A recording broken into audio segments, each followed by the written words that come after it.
Kirk Peterson now in his 16th year as the head coach of Millard West, in the discussion with Jim Pullman. And right below us, they're actually now changing the jersey of Harm Dirks. Yeah, so not sure what that was. Something with the jersey that the official didn't like. So mark that down in your programs. Jacob Harm Dirks now number 38, not number 14. Kirk, 115 wins, has a state title to his credit. This is a program that has picked up a playoff win 6 straight years. Last year, these two teams met in quite the quarterfinal. Burke had a rally down 20 to win 43-37. Burke outscored Millard West 22-3 in the fourth quarter. Second down and 3 as Burke shows blitz, and a flag comes down from the Millard West sideline. A false start on Millard West. That'll push him back 5 yards. And quite the interesting start to this game.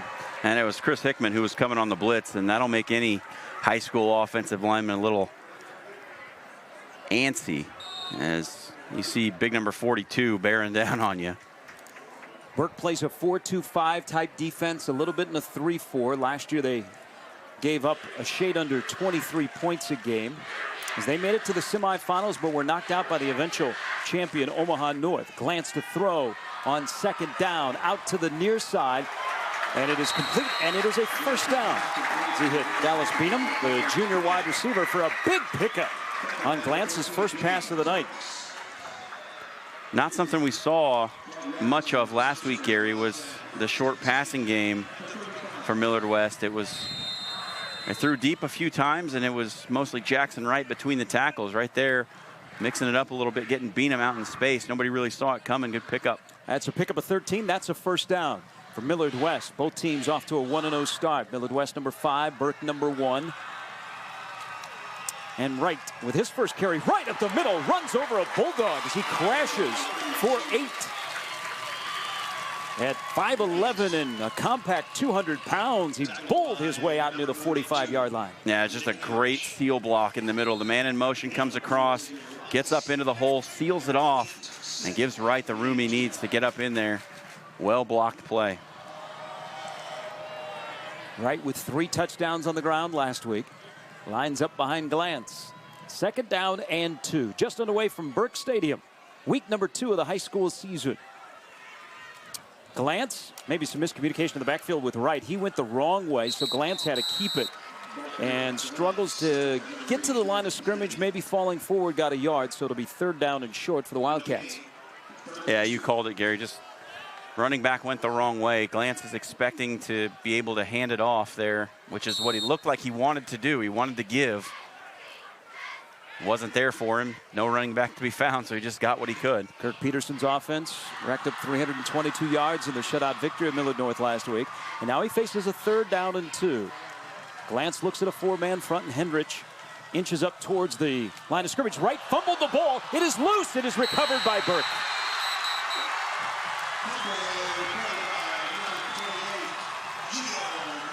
Gio Maynor comes up with the loose football. And we'll see here on the replay, John, it may have happened on the handoff. I don't think Wright ever had both paws on the football. Well, it looked like the Millard West offensive line did a good job of stymieing the blitz. The middle linebacker blitz again from Henrich. They got stuffed at the line, but turnover is a result of the play. So you put this prolific offense in really good position at the 41-yard line on the first possession for Millard West. It results in a turnover. And we get a look at the third-year starting quarterback, Tyler Chadwick, but not before. Burke lineman was a little too jumpy, and that'll cost the Bulldogs 5 yards. Chadwick, last week, 236 yards passing, 4 scores, no interceptions. Last year, over 2,200 yards passing, 25 scores. He's the trigger man of an offense that is loaded with weapons. Hickman in motion. Now sets 3 wide receivers at the disposal of Chadwick, and he hands off to Burke. No, Chadwick kept it on the fake. There is a flag down. Chadwick breaks a tackle, races down the near sideline before he steps out of bounds at the 25, but this is going to come back. So good play fake by Chadwick. They even had that guy that's doing the play-by-play confused. I was watching Burks as well, and it looked like, you know, he was going to be tackling the backfield, and Chadwick did the old Houdini, pulled it out the back door, and got a nice game, but this is going to be denied by the holding call. So this has been an interesting start to this game. This has the feel of things that would happen in week number 1, but we are in week number 2, and this big penalty will push Burke back to their own 46-yard line. This drive started on the 41 after the Jackson Wright fumble that was recovered by Gio Maynard. First down and 23 as Chadwick stares right into the eyes of the Millard West defense and out onto Dodge Expressway. And his pass to the near side is incomplete right in front of Kirk Peterson. Was intended for Chris Hickman, one of the top Power 5 tight ends in the country. He is considering Nebraska among others. His teammate, Nick Hendrich, is already verbal committed to Nebraska. Yes. Both are 4 stars in the recruiting rankings. Both of them in the top 10 at their position in the country. Second down and 23, and the inside handoff to Maynard with a good gain. Almost near the original line of scrimmage. And it'll be third down and long.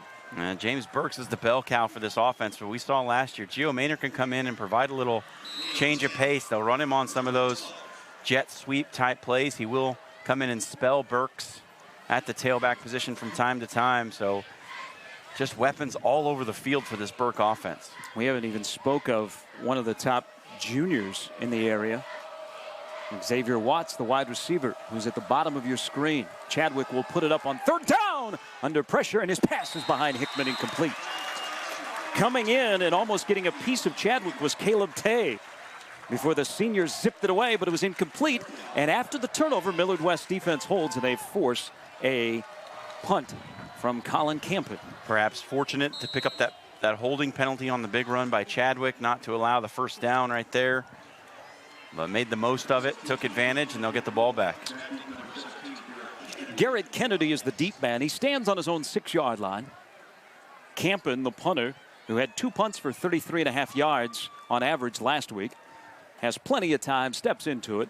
High spiral kick will bounce at the 4, kick back, and be downed at the 7-yard line. Well done, young man. Campen, 5'10", 170-pound senior, had all kinds of time back there. His job is spinning the football and placing Millard West deep as they will take over at their own 7-yard line. Both teams have had a possession. Millard West, they fumbled. Burke, after that big penalty that John just spoke of, forced into a punt. And now Nate Glantz back out for his second series. Stands at his own 2-yard line. Jackson Wright has feet on the goal line. And Glantz will throw it. It is complete. And Caden Oderman had the ball ripped out of his hands as he was trying to get extra yardage. Oderman tried to move the pile. He was surrounded by the old black and gold jerseys. And then as he went for extra yardage, he had it ripped right out of his hands. And the second turnover on as many possessions for Millard West. This is an unfortunate play. Oderman, you're going to see the flip out by Glantz. Oderman then gets surrounded by black jerseys, tries to keep his feet and stay up, and it's Chris Hickman right in there ripping at the ball. And the Bulldog defense comes up with another turnover. Now Burke gets the ball at the Millard West 24. Chadwick to throw it. Watts to catch it. Watts has a block, spins away. He spins again. And finally he goes down inside of the 15-yard line. Well, you hit the X button there. And the junior, who is so talented on the football field and the basketball court, with a first down catch for 11. I think he hit the X, the circle, the R1, and the square at the same time. Last year he caught 35 balls for 813 yards and 9 scores. Chadwick hands it off to Burks. Burks with blocking in front. He's hit down after a pickup of 3. Braden Cundiff coming across to make the tackle. There is a flag on the brand new field turf here at Burke Stadium. And Jim Pullman will get some camera time. Holding again on Burke, and that will push him back. That's just been, you hate to say it, but a comedy of errors on both sides for these offenses to start out the game, Gary. I mean, Burke can't get out of their own way with the penalties, denying the big plays in good field position, and obviously the 2 turnovers for Millard West. We thought we'd see a pretty cleanly played game, a tightly played game, and so far it's just been a lot of mistakes. Even in the 49-28 victory last week by Burke over Southeast, it was choppy at times. They were never threatened. They were up 35-7 at halftime, 42-7 after 3, but probably a typical first game, but this is not a typical team. There is a lot of experience wearing the old black and gold tonight. So Chadwick has Burks to his left, Henrich to his right, barks out the singles. And the inside handoff to Burks. And he'll work his way for about 8. James Burks. So you have plenty of multi-sport stars that are on the field for Burke. We spoke of Watts and how good he is in football and basketball. Well, there's not many that are as good as James Burks on the mat in the winter. 3-time state wrestling champion. Not a bad football player either. 1,980 yards rushing last year, 31 touchdowns, all state. Lone man in the backfield. Chadwick pump fakes. Now he scrambles out of the pocket. There is a flag down. Chadwick to the 5, to the 4, to the 3, and he's out at the 2. But that flag thrown by Jim Pullman looks in the vicinity of another holding call, and it is. Again, another big play made by the quarterback using his feet. And one of his linemen gets flagged for holding.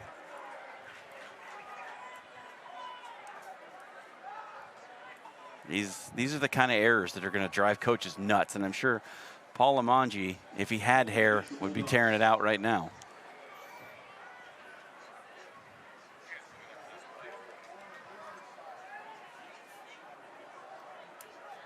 Take a look. It's a good read by Chadwick. Nothing there, so he just gets going, makes a nice cut in the open field. But, boy, another one canceled out. Pushes the Bulldogs all the way back to the 28-yard line. 2nd down and 25. Henrich in motion. Nebraska would like him to play linebacker. Chadwick, play action. Throws it deep down the middle for the end zone. It is caught. It is a touchdown. Watts got a foot down in the back of the end zone on a 28-yard strike from Tyler Chadwick. That's an unfortunate turn of events for Caden Oderman. He makes the catch on offense and then gets it ripped away. And then on this play, just gets absolutely burned by Xavier Watts. And that is just a quick glimpse at why he's so highly regarded as a recruit, and he's only a junior. That's his 3rd touchdown already. Campen's PAT is good. 7-0 as Chadwick lines it up and throws it to the back of the end zone where Watts runs underneath of it. And Burke is off to a 7-0 lead. Say thank you to Texas Roadhouse, Owens Real Estate Group, Gina Lodge, and LTI Technology Solutions for their support of Bulldog football.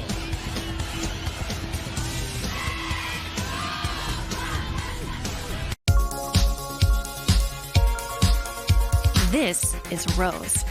Rose was destined to be different, to be a small business owner. She chose Cox Business because we're different too. We got to know Rose. And while she likes to take risks in the kitchen, we made it easy to keep an eye on safety. It's just another way we do business differently. Cox Business Security Solutions. In the blink of an eye, cities fall, heroes rise.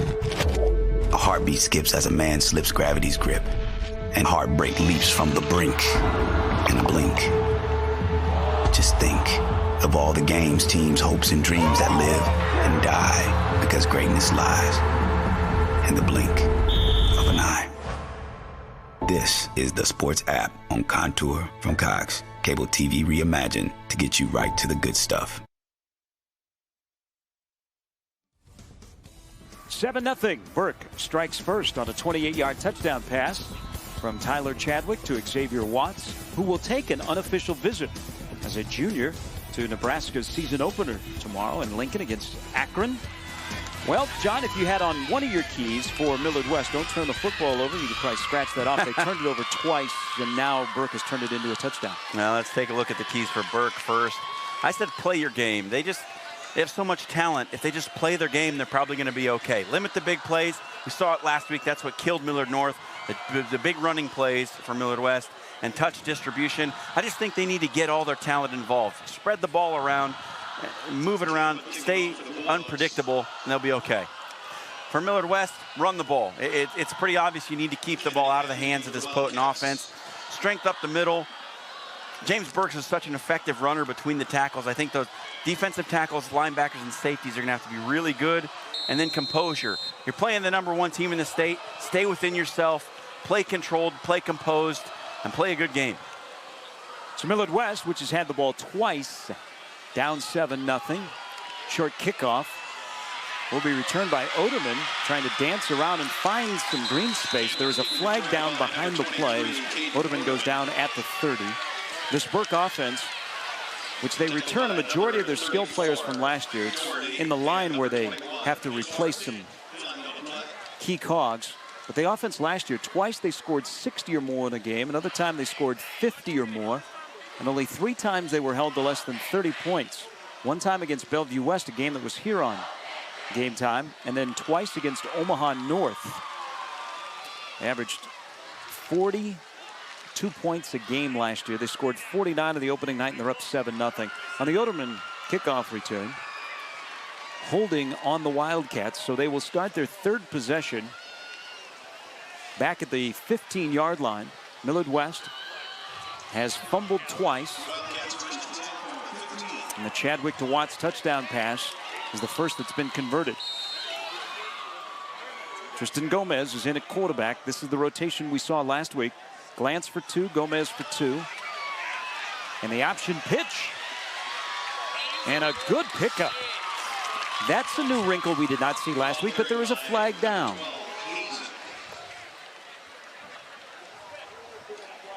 So the good pickup on the option for Jackson Hazen is coming back once again. Or the initial signal from the referee that is on the Millard West sideline, he pointed that it was Millard West. Jim Pullman says, nope, it's on Burke. So a break for the Wildcats after the big pickup. Now Jim Pullman's trying to explain where the ball is going to be placed.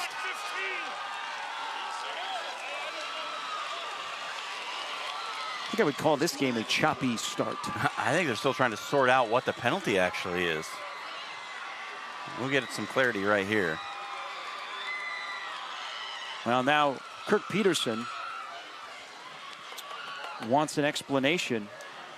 He would like to be told what it is instead of his players deciding what to do with the penalty. I think that's his consternation on the sidelines. And now we're bringing in the guy who threw the flag, and he's got to tell the head man. The one thing we know is that Burke is up 7-0 on Tyler Chadwick's 5th touchdown pass in 5 quarters to begin the season. 28 yards scored at Xavier Watson. Now we have some clarification here. We think personal foul, if I can lip read. It is. John, week 2, you're a lot better at lip reading. Good job. Thank you, Gary. So that's a big 15-yard penalty, and Chris Hickman, he would like to know. You know what? All of us on the Game Time crew would like to know exactly what happened. That's a big walk-off out to the 38-yard line. You can see where the flag is, all the way inside the 10-yard line. So it took place well behind the play. I don't know if it was maybe a couple of guys getting tangled up down there and some tempers flared.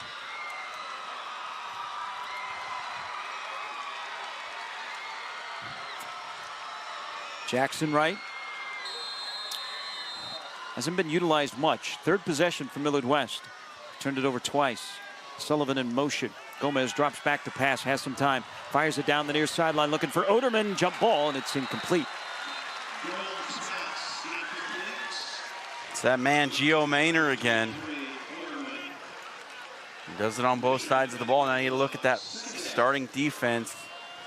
for the Burke Bulldogs. A lot of those guys play on offense, too. They like to keep the talent on the field, do the Bulldogs. 2 straight years, Burke has begun the year as the preseason #1. Last year, knocked out in the semifinals, 29-28. A game that they were up 28-14. We will see North and Burke in 2 weeks. 2nd down and 10 after the incompletion by Gomez, and he'll throw it again on 2nd down out to the inside. And a good catch by Oderman. Had some space along the sidelines. He's knocked out of bounds by Burks and Peak. And it'll be close to a 1st down. Pushed out of bounds by number 5, Trayvon Peak. Might be just a hair short. There's Jim Pullman, the referee. No, he says it is a 1st down. Confident call early in the season from Jim Pullman. How about the confidence that we've seen Kirk Peterson have in his passing quarterback, Tristan Gomez, who it took a little bit for his legs to get under him last week, but once he did, we saw that big boy arm that he likes to show off. He has thrown it on back-to-back snaps. Will he do it here? Nope. Hands it off to Wright, and Wright crosses into Burke territory as he pinballs off of a couple Bulldogs. But look how many black jerseys are around the ball when it goes to the ground. This defense is such an intense bunch, Gary. I got to watch them practice on Tuesday, and I'm telling you, it's like nothing I've really ever seen at the high school level. These guys are flying around, yelling at each other, big hits in practice. They pull no punches on the practice field. This group practices very hard. Pick up a 4 by Jackson Wright. Gomez keeps it.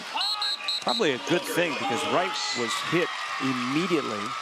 Gomez is able to get a couple of yards, but now it'll be 3rd down and 6. And that's about the 5th tackle already by Nick Henrich.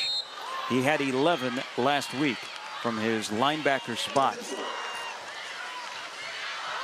Again, he took an official visit to Wisconsin a couple of days later. Showed up in Lincoln, and in July said yes to Scott Frost in Nebraska. 3rd down and 4. Gomez to put it up. His pass caught by Oderman, and it's enough for a 1st down as he is thrown to the ground by 4 Bulldogs. And suddenly here comes the Millard West offense. After coming out on shaky ground with a couple of turnovers, Tristan Gomez comes in and immediately settles everything down. And they've got things rolling right now, and that's kind of the opposite of what we saw to start the game last week, Gary. Nate Glantz came out and led a couple of touchdown drives, and Tristan Gomez was a little shaky when he started, but boy, he's looked pretty good here to start this one. Gomez 6 of 12 last week for 41 yards. His older brother Colby is an infielder on the Nebraska, an infielder pitcher on the Nebraska baseball team. Gomez keeps it, and that big frame lunges inside of the 35-yard line for a pickup of 7.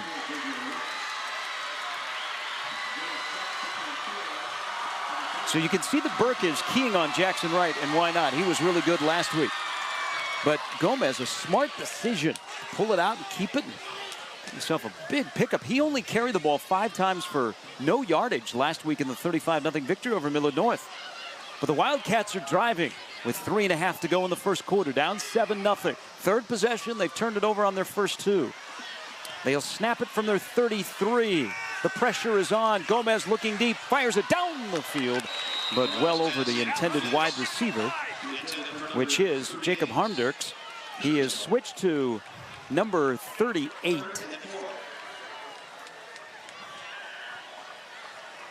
One of the battles to watch in this game are those offensive tackles for Millard West, and Cole Aniello, who we mentioned, and Connor Carroll, against Chris Hickman. Hickman will line up on either side, depending on the formation.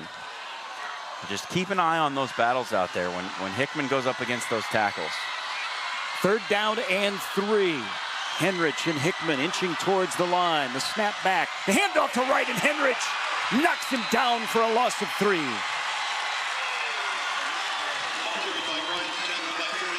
There's a reason he's the #1 recruit in the state, Gary.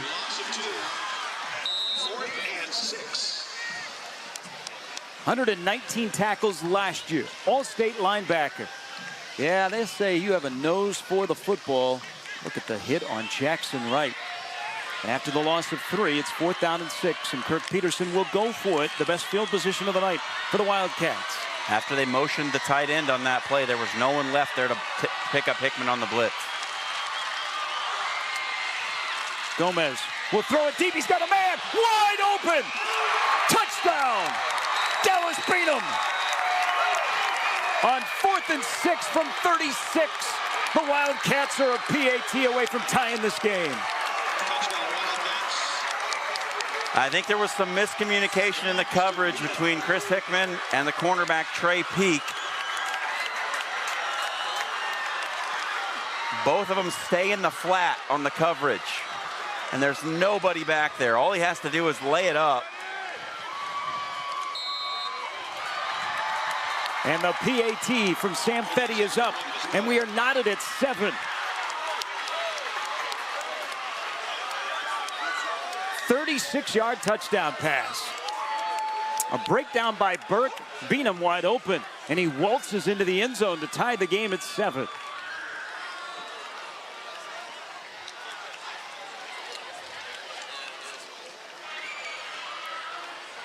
I'll have another look. Well blocked up front. Henrich is picked up on the blitz. Beanham gets behind everybody because of the miscommunication on the outside and strolls into the end zone and says, give me some at the end. From one junior to another. 7-7 in a matchup of number 1 Omaha Burke and number 5 Millard West. Last year, 80 points combined in a state quarterfinal. By the way, that was also a game. Burke came from 20 down. James Burks, you don't think Kirk Peterson was, when he got off the bus about an hour and a half ago, was trying to find number 14. James Burks in that quarterfinal game last year, John, ran for 305 yards. And it seemed like every time we had Burke on, he went for 200 plus last season. 7-7 as Fetty will kick it away. It is returnable. Michael Payne III picked his spot. It's great field position out to the 33-yard line. Remember the name, Michael Payne III. We'll be talking about him a lot as we go along through this season, but into his senior year next year. Then we'll have Burke and North in 2 weeks. 2 top teams in the preseason. Creighton Prep is now the number 2 team. They are 2-0. They beat North on opening night, and then on this field last night, they defeated Omaha Central 59-13. Third possession for Burke. They've had a punt the football, and they scored on a Chadwick touchdown pass. And Chadwick will put it up to Watts, who he connected with, and Watts dropped the ball. Did he catch it and then run? Yep. They will say that it was a catch by Watts, and then as he was making a move, took a step, fumbled it, recovered it, getting back to the line of scrimmage. Interesting play design there. All the linemen pulling away, and Chadwick turns around and throws it back. A little bubble screen back out to the flat. Watts just couldn't corral it. Burke's running to the right. He's not going very far. Leading the charge, Braden Cundiff for a Millard West defense that shut out Millard North last week. Yeah, it was good play out there by Cundiff and Nick Putler. You get a look at the starting offense for the Bulldogs. Prolific offense, 49 points last week. Lots of options for Paul Lamanji with his skill players. It's now 3rd down and 13. Burke's lost 3 on the carry. Chadwick with 4 wide receivers and Burke's on his hip. We got to get to about the 43-yard line. Chadwick's pass is incomplete, and Burke will be forced to punt. Man, Chadwick had time back there. You'd like to see him just take his time and deliver that ball well. Looked like he got a little sped up. The ball came out hot and low. And people looked at that score last week, the shutout of Millard North, and said, did Millard West make a statement? Well, Kirk Peterson, you know, he's not going to go there. He was pleased with the effort and, of course, the result. But the defensive effort was very impressive. And they will force a second punt. by Colin Campen. 7-7 as we near the end of the first quarter. Campen gets it away. Garrett Kennedy calls a fair catch. He'll take it at about the 37-yard line. So good field position for Millard West as both of these teams have exchanged a touchdown pass. That's where we stand with a minute and a half to go in the first quarter from Burke Stadium, which is the home of the state track and field championships in May. Over 25,000 pack into this facility over 2 days. They have a fundraising campaign going on. Stadium was built in 1967 and starting to show its age, but they're excited about the future. There is a penalty.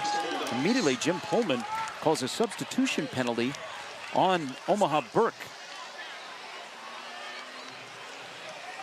And that's odd. Right after a punt, you get too many guys, break the huddle on defense with too many guys, and then give some free yards away to start this possession for Millard West. This week on YurView's high school football recruiting podcast, Over the Middle, Jeremy Crabtree visits with Rivals.com publisher, network director John Tallman, who is from Omaha. I know John quite well. That's a great podcast to listen to when Jeremy sits down with John at Rivals.com and what's ahead of this competitive landscape and how the premium content model is popular in sports journalism. Also, Jeremy will break down the biggest high school games of the week. All that and more on this week's episode of Over the Middle podcast. You can check it out online at YurView.com. Also, you can check out John Schreiner's story on Nick Henrich right now at YurView.com, staying up to date on everything that is going on with our high school football telecast throughout the season. That's a big penalty. That moves the ball inside of Burke territory to the 47-yard line. First down and 10. Here's Jackson Wright. And Wright hauled down from behind by Hickman. And you saw Hickman come from behind, John, and he gave it a big old swat at the football. He's already forced one fumble tonight. Wright held on to it and looked like he just got back to the line of scrimmage as Hickman came from behind the play to make the tackle. Yeah, he's a tremendous athlete. And he said his position in college is probably tight end, but you have to watch him on the defensive side of the football as well. He's pretty disruptive. He's also a good basketball player. Now he goes into pass coverage at the top of your screen. He's wearing number 81. Gomez to throw, and a little too high for his tight end. And it'll be third down and 10. Clock stops, 48 seconds to go in a first quarter that has seen plenty of flags, some choppy football, 2 touchdown passes, where we are at. As Millard West beginning the season with one of the more difficult starts in the state. Millard North last week, Burke here tonight. They've got Omaha North at home next week, and then Millard South. That's their first 4. Third down and 10. 4-man front for Burke. Here comes Henrich as Gomez and Wright collided. Gomez was lucky to hold on to the football, and then he was brought down by Jalen Starks. That was just a disruptive play. Henrich comes in with such violence and blows that thing up in the backfield. Gomez tries to pull it. There was just nowhere to go. It was discombobulated by the blitz. Millard West momentarily thought about going for it on 4th down and 10 with the ball out near midfield, but they've elected to punt for the first time tonight, and it is Trey Wilbeck. James Burks is back deep for the Bulldogs. Wilbeck, the left-footed punter, sends it away. As Burks gets away from the rolling ball inside of the 20. And with a second to go in the first quarter, it is down to the 19-yard line.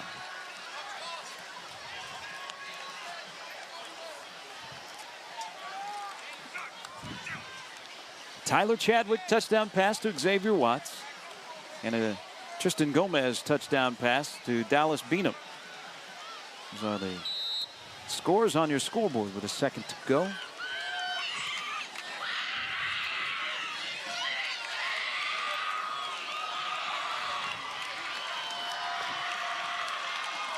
Tyler Chadwick, third-year starter. The handoff to Jalen Roussel, and Roussel with a big burst around the right side.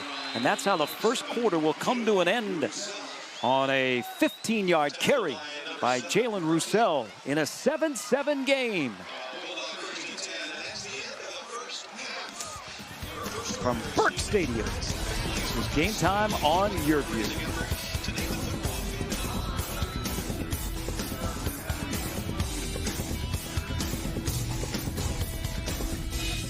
Okay, it's decision time. I want flexibility, more doing, hands-on experience, and working sooner. I gotta make a choice. I want to get started, now.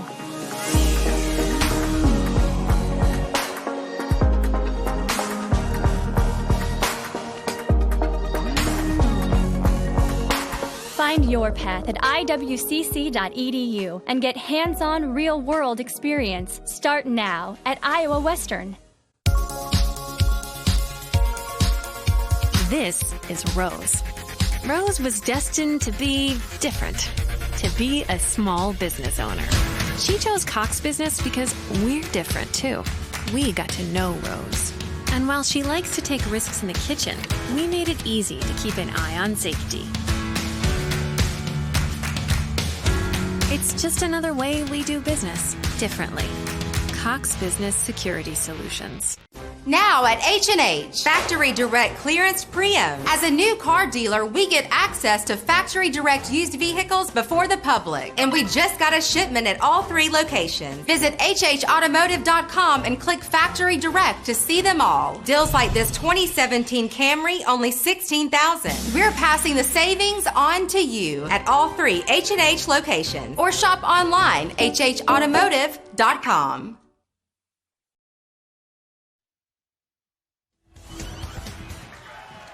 Along with John Schreiner, I'm Gary Sharp and our entire Game Time crew on YurView, week number 2 of the high school football season here in Nebraska. An absolutely beautiful night.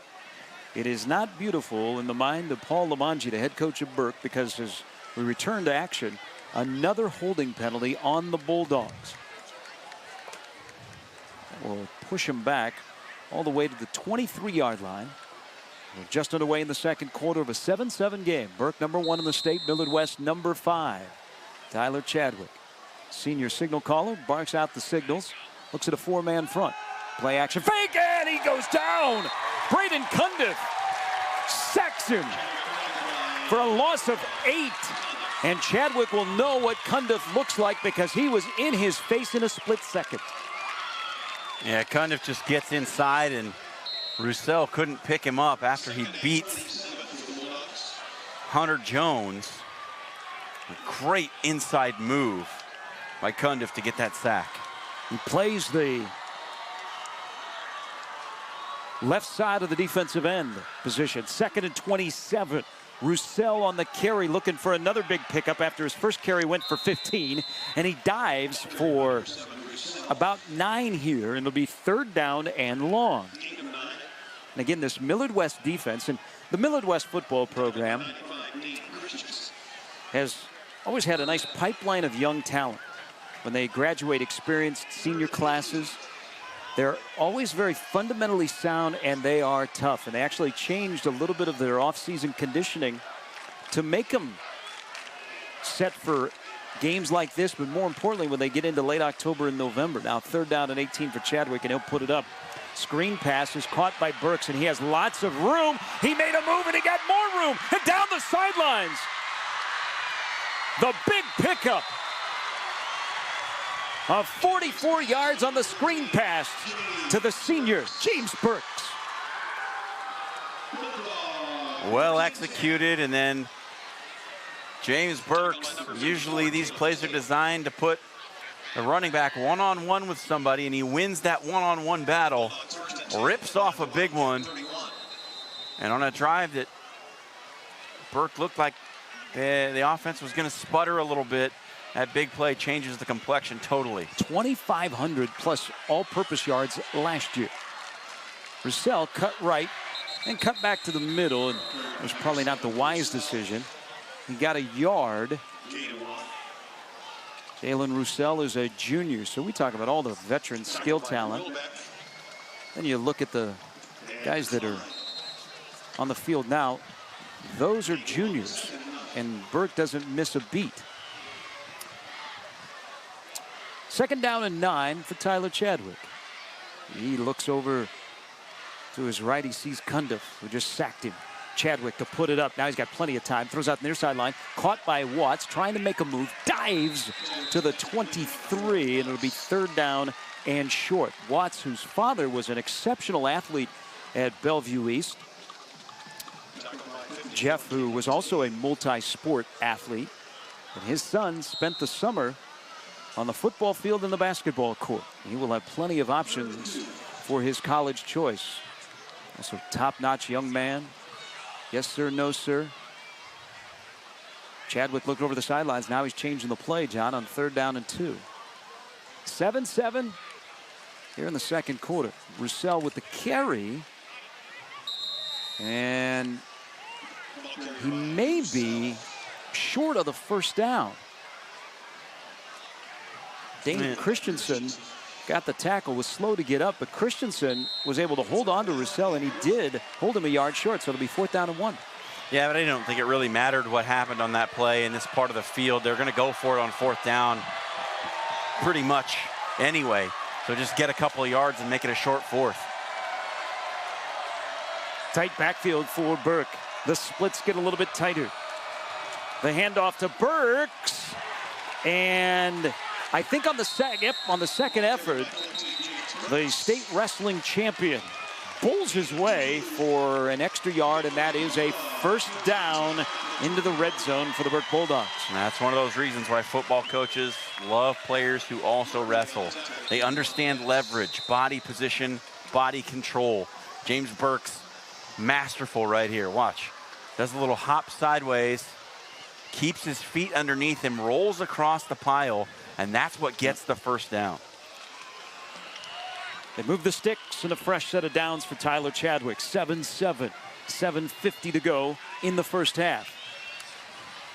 Here's Burks again, weaving his way behind that left side of the Burke line. Nolan Olafson and Dylan Sales, who's one of the captains for the Bulldogs. That's a pickup of 4. Remember, Burks last year in the quarterfinals had 305 against Millard West. He had 119 last week in the win over Southeast. 119 and 3 scores.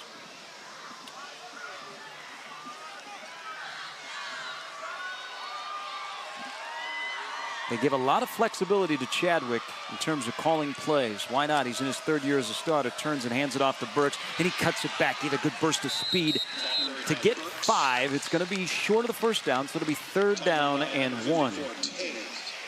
Good kick out block by Henrich, playing that H-back position. Comes out, gets the outside linebacker Putler, and takes him completely out of the play.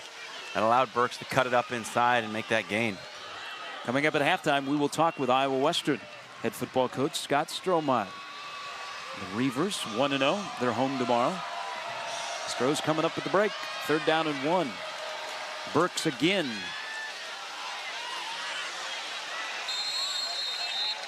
Enough for a 1st down.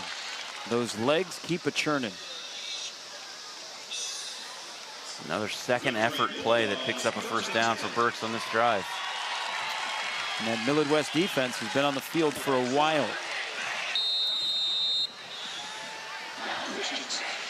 Really warm. It was 81 at kickoff, but we do not have the humidity. It's a gorgeous night to watch football. I thought we might have some rain. Nope, Mother Nature is a fan of game time on YurView.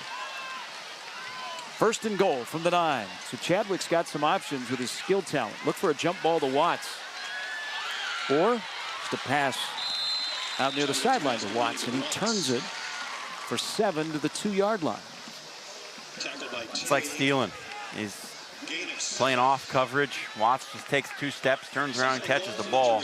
And he gets out of that turn so quickly, it's hard for the defensive back to close him down, and he's got 7 yards before you know it. Watts has already received offers from Purdue, Minnesota, Iowa State, South Dakota State, waiting for a Nebraska offer. He'll be on an official visit tomorrow in Lincoln. 2nd down and goal. Here's Burks. Here's the score. Another good block on the outside by Henrich. We know him for playing linebacker, but he plays that H-back position pretty well also. Good kick out. Burks finds the cutback lane. 6 more for the Bulldogs. That's an 81-yard drive. And Burks, with his 4th touchdown of the season from 3 yards out, puts the Bulldogs back on top. Cole Campen in for the PAT, and he splits the spires. And Burke with the long drive, punctuated by James Burks, trotting into the end zone from 3 yards out. 14-7, Burke leads Millard West Game Time on YurView.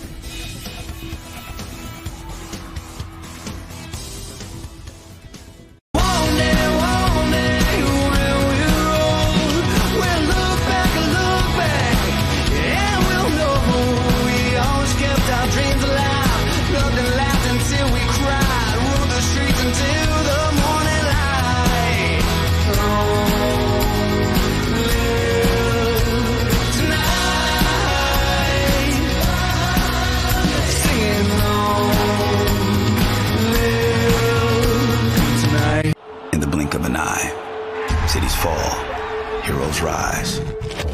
A heartbeat skips as a man slips gravity's grip, and heartbreak leaps from the brink. In a blink, just think of all the games, teams, hopes, and dreams that live and die because greatness lies in the blink of an eye.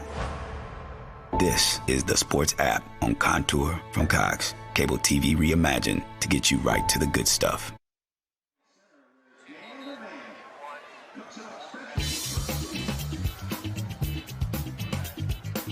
The number one team in the state now up 14-7 on the James Burke's 3-yard touchdown run. Creighton Prep winning last night on this field. Now 2-0. Omaha North taking on Northwest tonight. Bell West, who we'll see next week. Then these Millard West Wildcats at 5. Millard South, Lincoln High, Grand Island, Westside Southwest. Grand Island with a very impressive victory over Kearney, 46-0 in week 1. Kearney was the runner-up last year. Yeah, Kearney lost quite a few players off that runner-up team, and Grand Island, a team that some folks thought maybe was unfortunately left out of the preseason top 10 and right back there where they wanted to be. A lot of those names that we just rattled off you'll see this year on Game Time. Later on in the year from right here at Burke High, Westside and Prep. Westside last week beat Bellevue East. Bellevue East, their rushing total, minus 49 yards, 3 yards shy of a state record. So Burke kicks off, a short kickoff, fair catch called for. The Wildcats will start at their own 33-yard line as Jackson Hazen wasn't going to take any chances. Called the fair catch, and we'll see if Millard West can answer Burke with 5:32 to go here in the first half. Some of the highlight games tonight: Battle of Bellevue, East and West. Elkhorn South is at Millard North. Grand Island and Lincoln High, Millard South and Pius X. Over in Class B, Roncalli and Omaha Scott meet. Right here, this is the game of the night in Class A. Number 1, Burke, 14. Number 5, Millard West, 7. Wildcats get the football back. They've turned it over a couple of times tonight. Back in at quarterback is Nate Glantz. 2 series for Glantz, 2 series for Gomez. As Glantz keeps it, try to shuffle the feet and a shimmy here, a shake there, and he goes down after a short gain of 3 yards. Gain of 2, 2nd and 8. We knew that the Millard West defense was going to be pretty good after what we saw last week, Gary, but I think we were a little unsure about how they would look against the caliber of offense that they're facing this week. And so far, they've done a really nice job. Looking for a new career? Explore our programs in business, health, and technology. Get going today on your career path by visiting iwcc.edu. Iowa Western, the world is waiting. Again, Reaver head coach Scott Strohmeyer at halftime. Not much running room for Jackson Wright. He runs right into the heart of that Bulldog defense for maybe a half a yard gain, and it'll be 3rd down and short. Again, Wright had a big game last week, 180 yards, 3 scores against Millard North, but he just hasn't been able to get outside of the tackles at all here in the first half. I think this was the biggest question of the game. Millard West's offense against this really stout Burke defense. And first couple of possessions didn't go well for Millard West. Then they put together that touchdown drive, and I got to answer back right here. 3rd down and 7. Right the lone back. Glantz spins, rolls to the near side, on the run, fires it downfield, and it is incomplete. Beanham, who has the touchdown reception, almost grabbed it, and then he got knocked by the defender, and Millard West will have to punt. This was close to a heck of a catch by Beanham. Yeah, I thought Beanham had 2 hands on it right there. Just let it slip through. What you also saw, that we saw in warm-ups, is the strength for the right arm of Nate Glantz on the run across his body. So Wilbeck will have to punt with 4 minutes to go in the second quarter. The punt will bounce. Burks eyes it. He'll let it go. And Millard West will down it just outside of the 20-yard line. So this is a key defensive possession here for Millard West, John. You just gave up a touchdown. You're down 14-7. Your offense goes 3 and out. You need to stop here, get good field position, and an opportunity to either put a field goal or tie it up before you go into the locker room. That was a grinding drive from Burke. Held the ball for 6 minutes and 26 seconds on that 81-yard march. And converted a couple of key 3rd downs and a 4th down. Chadwick back out there. Got a touchdown pass. The inside handoff. There you go. Rip it out. Get it out. Won't go for much. Good job, Pollard. Hey, good pursuit. Good job, punt. Ball carried by 28. Gio Maynard. It's kind of become his forte. Tackled by 35. That little motion touch pass is kind of an in vogue play at all levels of football right now. Week 2 of the high school season. It's week 1 of the college football season. Nebraska takes on Akron tomorrow. Players from both of these teams will be in Lincoln to witness it in person on unofficial visits. Kirk Peterson tried to signal for a timeout, didn't get it. Chadwick's pass is incomplete as it skipped along the field turf as he tried to get Hickman on the slant. Boy, Kirk Peterson was running down the sidelines. He wanted a timeout. Nobody in stripes heard him or saw him. Now to be 3rd down and 6. He's going to look at Kirk Peterson.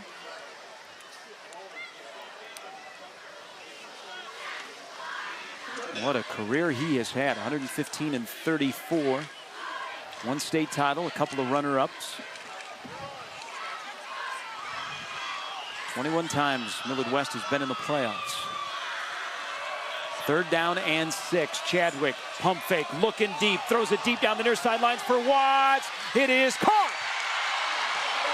And then it is knocked free, but is recovered by Burke. Watts on those jump balls, which he has become known for.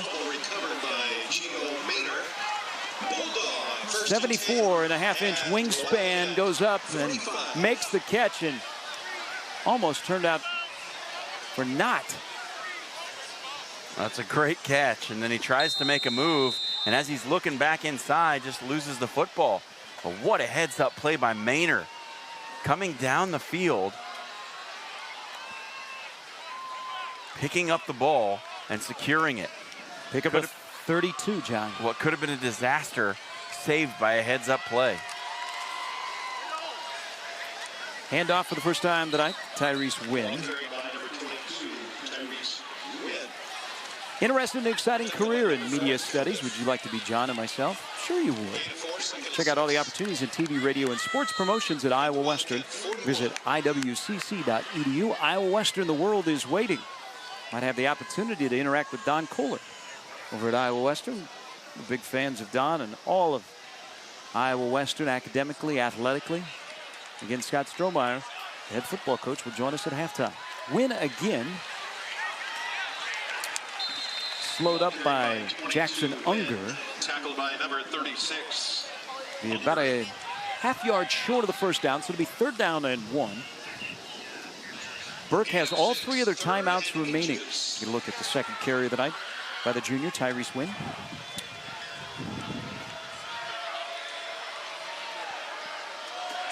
Really well blocked play. Brings up the 3rd and short. Interesting to see if they keep Wynn in there, if they bring Burks back in for the short yardage play. I think Paul Lamanji, John, he was thinking the same thing. So, well, we got to take a timeout here and we'll discuss it. 3rd down and 1 at the 36, minute 18 to go in the first half. 14-7, Burke leads Millard West. It was 7-7 at the end of 1. Then James Burks broke the tie with a 3-yard touchdown run. Join us next week right here on Game Time on YurView. We'll have another high-flying offense from Bellevue West as they will take on Papillion La Vista South out of Tradition Field in Sarpy County.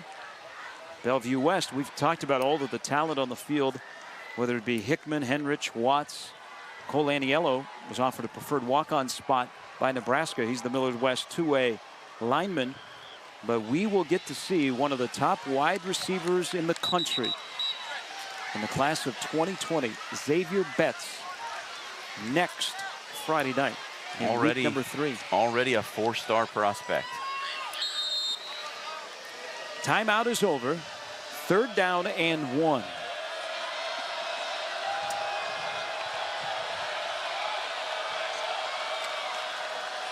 Burks sidesteps to open field, and he grabs 6 yards and a 1st down. That's exactly what they did. They brought James Burks back in for the short yardage play, and then he trots back to the sideline, catch a little breather before he has to come back out there on defense. Highest returning rusher in Class A after 1,980 yards last year. He's poised with this offense to do that again. Now 1st down and 10, right at the 30-yard line. Chadwick, play action. Throws it deep down the field, looking for Payne. Touchdown! Touchdown, Bulldogs.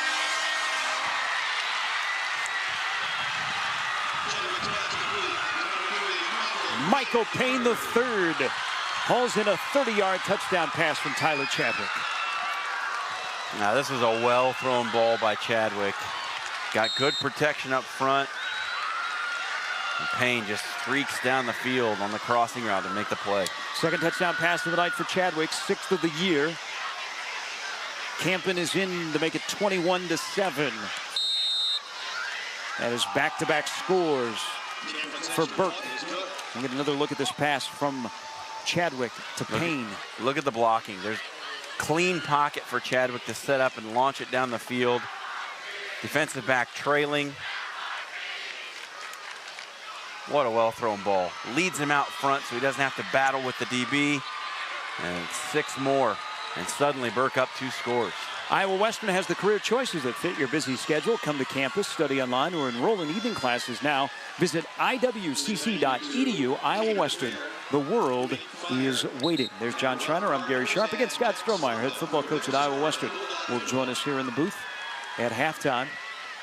Now with 50 seconds to go, we have seen that Colin Campen, the place kicker for Burke, that was just kind of popping it up in the air with a little pooch kick. For Millard West, you have 2 timeouts. Do you take a chance, or do you take your team to the locker room for adjustments at halftime? It was 7-7, end of the first, but now 2 unanswered scores by the Bulldogs has given the state's #1 team a 2-touchdown cushion. Again, another short kickoff. This time, like a little wedge shot. Now, we have seen plenty of times on the golf course, John, from both of us. That's about the direction I hit it. OB. Yeah, I think with us, we'll call it a slice. With Campen, I think he'll call it a miss it. So 50 seconds to go. It will be Nate Glantz in at quarterback. The penalty will put the Bull right on the 35-yard line. We did not see Sam Fetty attempt a field goal last week at Buell Stadium when Millard West shut out Millard North 35-0. And Millard West will just take this one into the locker room as Glantz will take a knee. They'll have to snap it one more time, and we will go to halftime. The Reavers back in action this season. You can follow Iowa Western's championship sports teams, including football and volleyball, at GoReavers.com. Iowa Western, the world is waiting. Scott Strohmeyer's in the green room waiting for us. Iowa Western Athletics is now sponsored by Adidas. Look at Stroh. Look at that Adidas gear he's wearing, John. Glantz will take another knee and will run out the clock here in the first half. As Burke, on their only 2 possessions of the second quarter, put it into the end zone. And they will head to the locker room up 21-7 on Millard West. And you see Paul Lamanji. Second quarter much better than first quarter. They cleaned up some mistakes. Halftime is upon us. And Burke trying to make it 2-0. Scott Strohmeyer, head coach of Iowa Western, is coming up here momentarily. This is Game Time on YurView.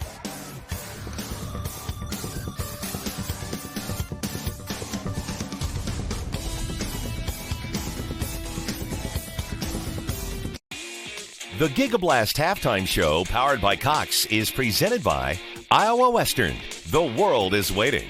And by Cox Business Security.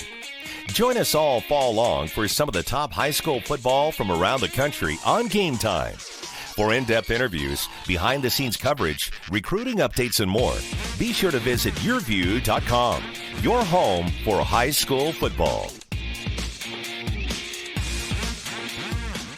Okay, it's decision time. I want to experience a 4-year college in 2 years. I want to live on campus but get to my career faster. I want to get started now.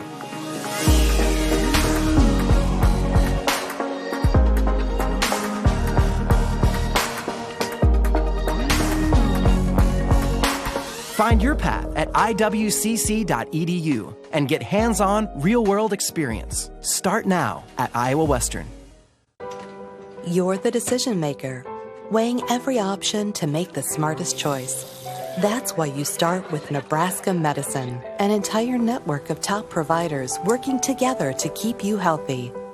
From extraordinary primary care to world-leading research and treatments, so you can be confident everyone's health is in good hands. The state's most comprehensive care in 19 locations. Nebraska Medicine. Come on in and discover the new Cox Solutions store. Experience a whole new level of in-home comfort. It's all right here at the Cox Solutions store. Discover, learn, and experience more.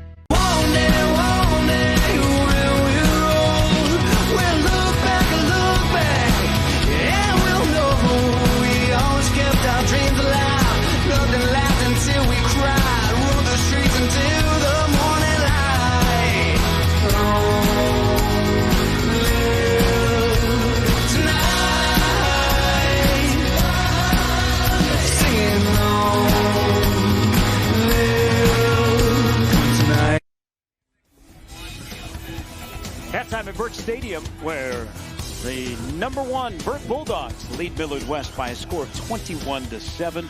Along with John Schreiner, I'm Gary Sharp. Lots for you on halftime. We'll deliver you the festivities going on the field below. And Scott Strohmeyer, head football coach at Iowa Western, will join us shortly. Millard West 7-7. They had a couple of turnovers there, John, in the first quarter. But that long drive, 81-yard drive that culminated with the Burke's touchdown, seemed to take a little bit out of Millard West. And down 2 scores at the break, Kirk Peterson now will have to find something a little bit different, especially on offense, because their defense has shown when they're not out of gas, they've been pretty good against this high-potent Burke offense. That Burke offense held the ball for all but about 2 minutes of the second quarter, and that really narrows the margin of error for Millard West. When Burke's marching the ball up and down the field like that, that Millard West offense is going to have to be really good to compete. And on defense, they started the game looking really well, like they were in it to win it against this Burke offense. But then the second quarter came around, and the Bulldogs did what they did. Now, there may be some adjustments they can make in the second half. They certainly need to adjust the coverages a little bit. They've been beaten over the top a couple of times. But it'll be interesting to see what Peterson and company do coming out of the half. And Burke will get the football to begin the second half. Again, halftime, Burke 21, Millard West 7. The Bulldogs #1 in the state, Millard West #5. We're back with Iowa Western head football coach Scott Strohmeyer. After this, it's game time on YurView.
Schedule your campus visit today.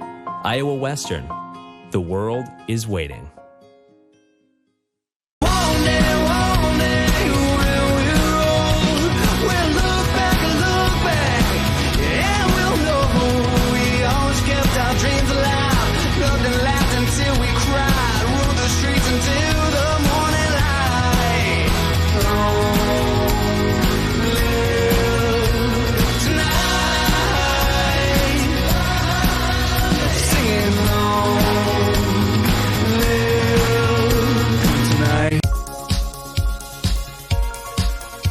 This is Rose. Rose was destined to be different, to be a small business owner. She chose Cox Business because we're different too. We got to know Rose. And while she likes to take risks in the kitchen, we made it easy to keep an eye on safety. It's just another way we do business differently. Cox Business Security Solutions. Tonight's Game Time Player of the Game is brought to you by Iowa Western. The world is waiting. Check out the stories behind the games all season long. Visit YurView.com. Halftime at Burke High. The Burke Bulldogs lead Millard West 21-7 on an absolutely gorgeous night for football week number 2 of the high school season. Game time on YurView as the Burke High Bulldog Band entertains the fans. We are now going to be entertained by a guy who tells a lot of jokes and also coaches some pretty good football. Iowa Western head football coach Scott Strohmeyer. Stro, thanks for joining us. Shoot, my pleasure. I appreciate you having me. This has developed into a JUCO power at Iowa Western over a decade. I know that you're reaching new heights. People want to say, hey, how about the facilities? But look at the gear. The relationship you guys have now with Adidas, the coaches look really good. I'll tell you what, they've done a good job. Those guys over at Pete and over at Ideal Images and have really done a good job of hooking us up. Now, along with the development of the program, which you have been there now for a decade, and it's developed into one of the most respected junior college programs in the entire country, let's first start with facilities, and then we'll get to the field where you play Iowa Central this weekend. The facilities, for people that have not been on the campus lately and they show up, they're going to go, didn't that used to be an open field before? But now you have coaches' offices and you'll have the ability to use an indoor facility that is for your program, athletics, and the rest of the university will be open soon. I'll tell you what, it's pretty impressive. And every day I drive in, and you wouldn't have imagined 10 years ago that we'd have the facilities we do. But you know, when you have a supportive administration and Dr. Kinney, and he has a vision, and it's not just for athletics, it's for the students as well, and they need that, but it also helps the athletes. And to walk in and be able to house our players in one building, all my coaches have meetings, and we don't have to walk across campus. I mean, it's been awesome. Scott, obviously you have a passion for football. I mean, you wouldn't be in this position if you didn't, but tell me about coaching at the junior college level, and where's the passion for that, and what keeps you at Iowa Western? Well, I'll tell you what, you know, I mean, a lot of people maybe question when I left a job in the MIAA to come and coach at Iowa Western, or to North Iowa Area Community College, sorry, before Iowa Western. But, you know, I played junior college ball. I have a kind of a passion for the 2-year level, and now at this level, I mean, I love recruiting, and I love helping kids go on to the next level, and there's only one place that you can really do that. It's either high school or junior college. So like I said, I don't know. It's just something about kids. Some kids need that extra coaching. They need that extra exposure. Some need a second chance. And, you know, everybody makes mistakes, and you want to maybe put them in a position to maybe help themselves down the road. And I think those are the best stories, is when they start calling you back and thanking you for the opportunity that they had at Iowa Western. I mean, that's really what we're in it for. We like winning, but at the same time, those stories are nice too. Won a lot, 85-19, off to a 1-0 start after a win over Coffeyville last week with a home game tomorrow. But how do you blend the Division I transfer that needs that second chance and the high school senior that you've just recruited? I'll tell you what, I mean, that's a challenge every year. And I think we talk about that as a staff all the time, is, you know, you got to bring in the right players that gel with your high school kids. And I think the biggest thing is my staff does a really good job of kind of pushing out the culture and the expectations of the program. And it's not we don't need you to come in and be the guy. Like, buy into the team, and you're going to get opportunities to move on. You have a lot of buy-in, have a talented roster, including some local products. Off to a 1-0 start, as I mentioned, against Coffeyville. One of those local products that got a start in his first game in your program has been a lot here on Game Time. Former Omaha North running back Milton Sarbaugh. How would you judge his progress so far, including his opening start of nearly 80 yards rushing the other night? I'll tell you what, he's a special kid, you know, and he obviously, you guys seen him on the field many times, and he's that at the college level too. And but he's a great kid. He works hard, and he's learning the game still. But I'll tell you what, he's going to be a special player for this year. And if we don't get him for another year, we may not. But if we do, I'd love to have him for another year. He's just a great kid and a good player. Always a joy to chat with you, and thanks for stopping by. Good luck tomorrow against Iowa Central. Kickoff 2:30 at Council Bluffs Lewis Central High School. Great schedule, great competition, a great roster, and good luck this season. I appreciate it, Gary. Thank you. That's Scott Strohmeyer, head football coach at Iowa Western. Again, tomorrow they take on Iowa Central at 2:30, one of the top programs in all of junior college football. Here, the top program in the state of Nebraska in Class A. Omaha Burke leads Millard West 21-7. The second half is right around the corner. It's Game Time on YurView. You're the decision maker, weighing every option to make the smartest choice. That's why you start with Nebraska Medicine, an entire network of top providers working together to keep you healthy. From extraordinary primary care to world-leading research and treatments, so you can be confident everyone's health is in good hands. The state's most comprehensive care in 19 locations. Nebraska Medicine.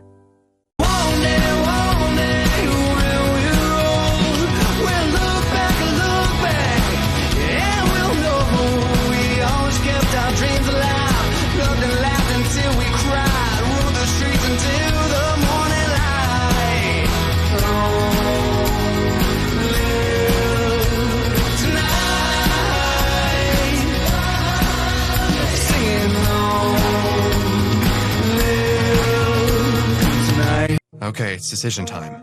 I want to take classes I need, spend less time working to pay for them. I want flexibility to transfer my credits. I want to get started now.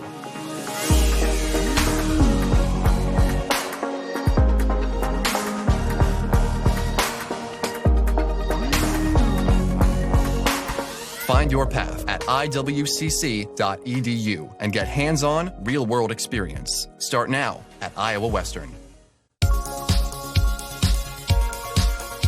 This is Rose. Rose was destined to be different, to be a small business owner.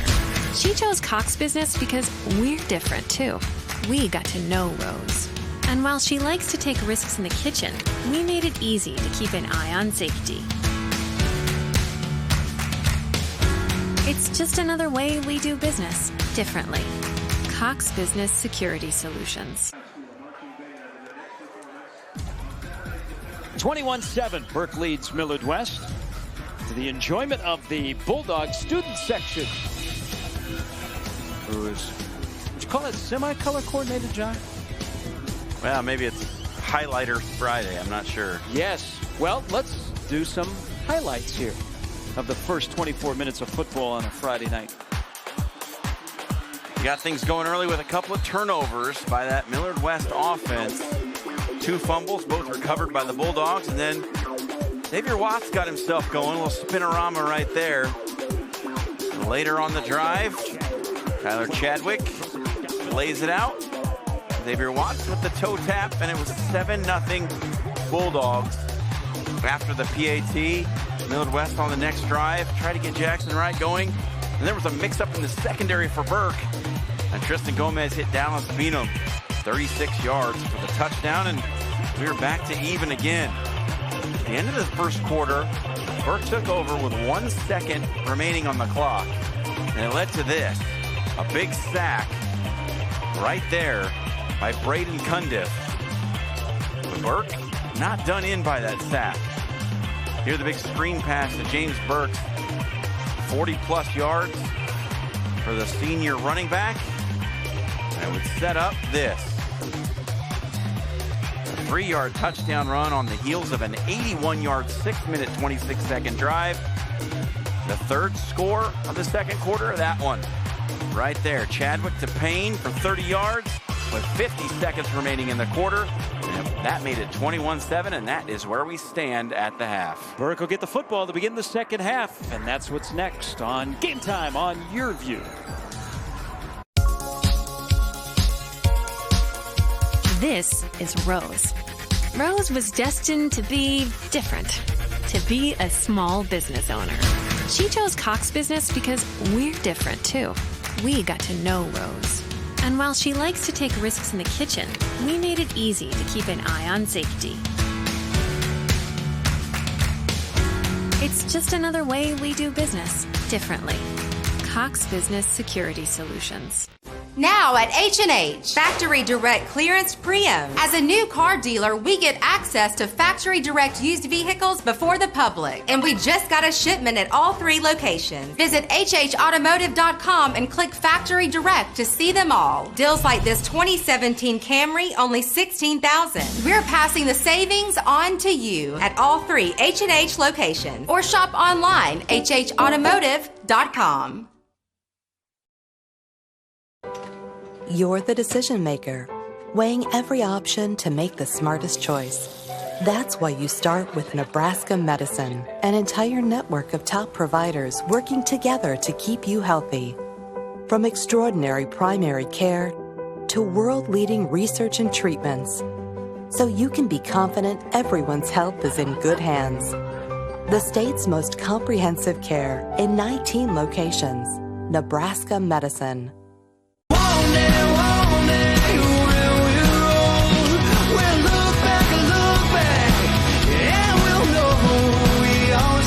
Dreams alive, loved and laughed until we cried, rode the streets until the morning light. Live tonight, singing live tonight. Tonight's Game Time Player of the Game is brought to you by Iowa Western. The world is waiting. Check out the stories behind the games all season long. Visit YurView.com.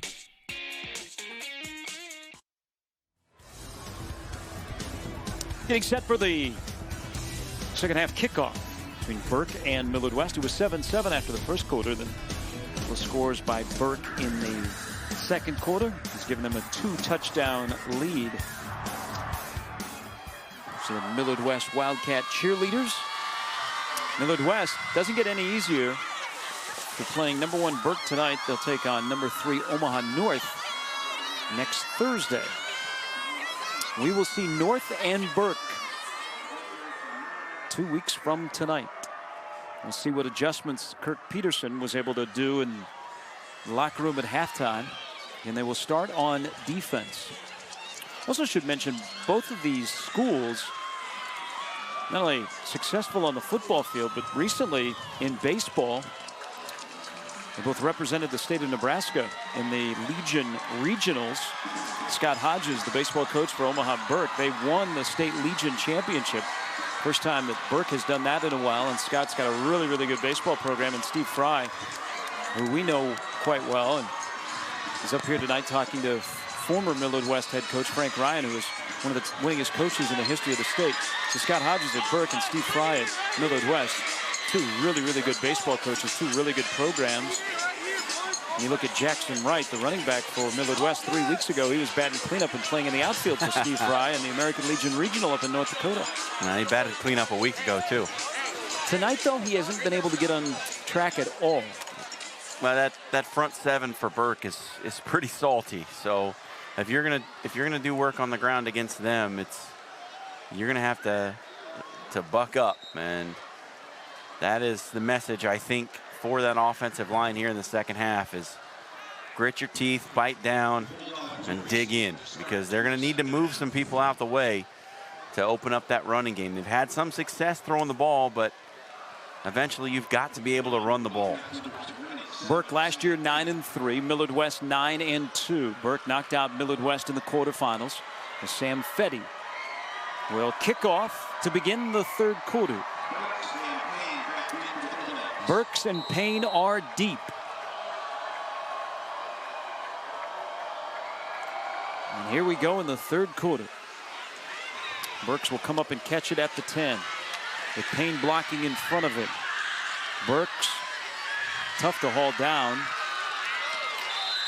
Finally sent to the field turf at the 23-yard line, and that's where Tyler Chadwick will bring out his offense. Already a couple of touchdown passes for the third-year starter. He has 6 touchdown passes in the first 6 quarters of the season. Gary, this feels like a real important series for the Millard West defense, doesn't it? They're down 2 scores. If they go down 3, it looks a little more daunting at this point. So I think they've really got to come out aggressive here, try to force a turnover or a quick 3 and out. Chadwick, 6 foot, 175 pounds. 3 wide receivers. On the bottom of your screen. Turns and hands it off to Roussel. And a quick burst. Ball carried by 14, James Burks. Tackle by number 20, Wilbeck.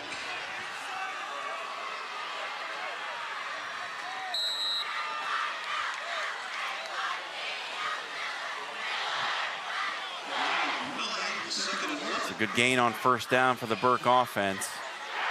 Not exactly how the Wildcats would have wanted to come out of the half, giving up a 8.5-yard gain on first down.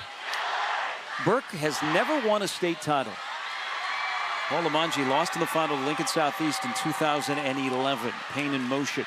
Chadwick fakes the handoff. Now he's got some good blocking. Steps up, and now he's going down. He kind of held on to the ball a little too long before Cole Aniello, who will have his pick of schools at the end of the season, brings him down. That's a classic coverage sack. Coverage on the back end was phenomenal. Nobody open anywhere, and the pressure finally gets home. They drag Chadwick to the ground, but give credit for that sack to the secondary. Did a much better job than we've seen them do throughout the night. Aniello has been offered by South Dakota State, South Dakota, Northern Iowa, Cornell, Columbia, and a preferred walk-on spot in the class of 2019 in Nebraska. You hear some Ivy schools? Yeah, he's a 3.5 student with a 30 on his ACT. Now Chadwick is under pressure again. Aniello gets double teamed in the backfield. Chadwick fires it down the field, and it is broken up at midfield.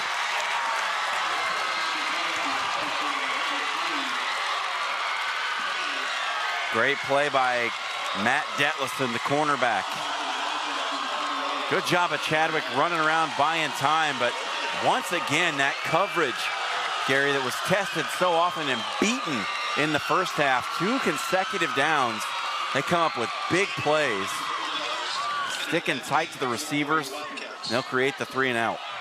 When they're not gasping for air like they were in that lengthy second quarter, Millard West defense has played really well. Now a short punt. Kennedy will take it on a bounce, and he will go down. Gio Maynor was right there, and he was not going to let Kennedy out of his grips. Millard West will send out their offense for the first time in the second half, 21-7. The lone Millard West touchdown is a breakdown in communication by Burke that led to the Millard West touchdown pass. 36 yards from Gomez to Beanham.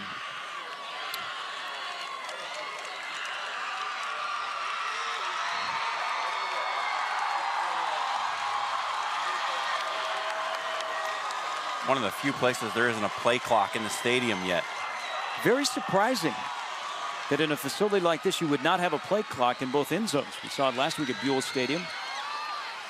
Gomez keeps it. Now the option pitch to Beanham, but he just couldn't get turned around the corner. There's just too much speed on the outside of this Burke defense.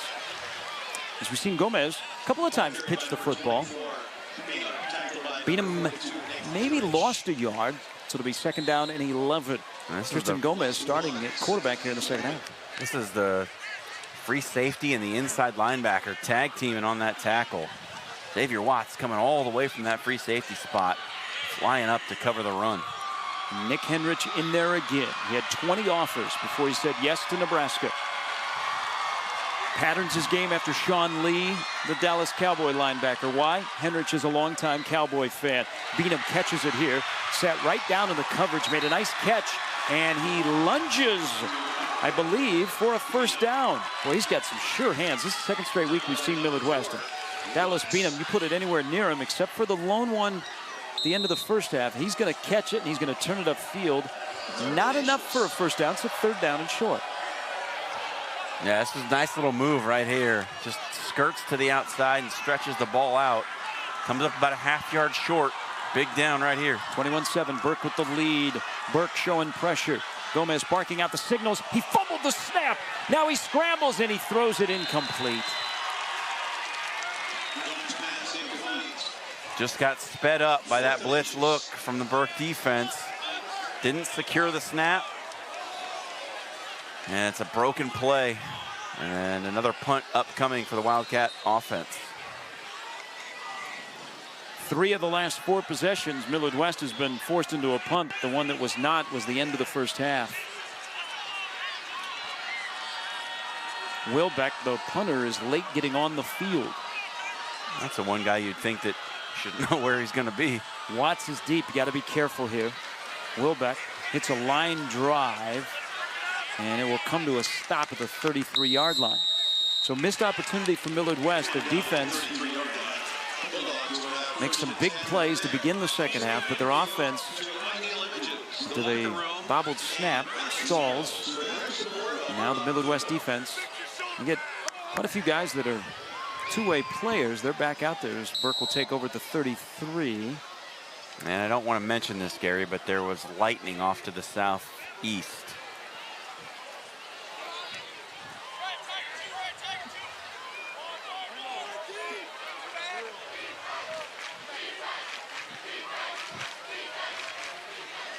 Henrich in motion.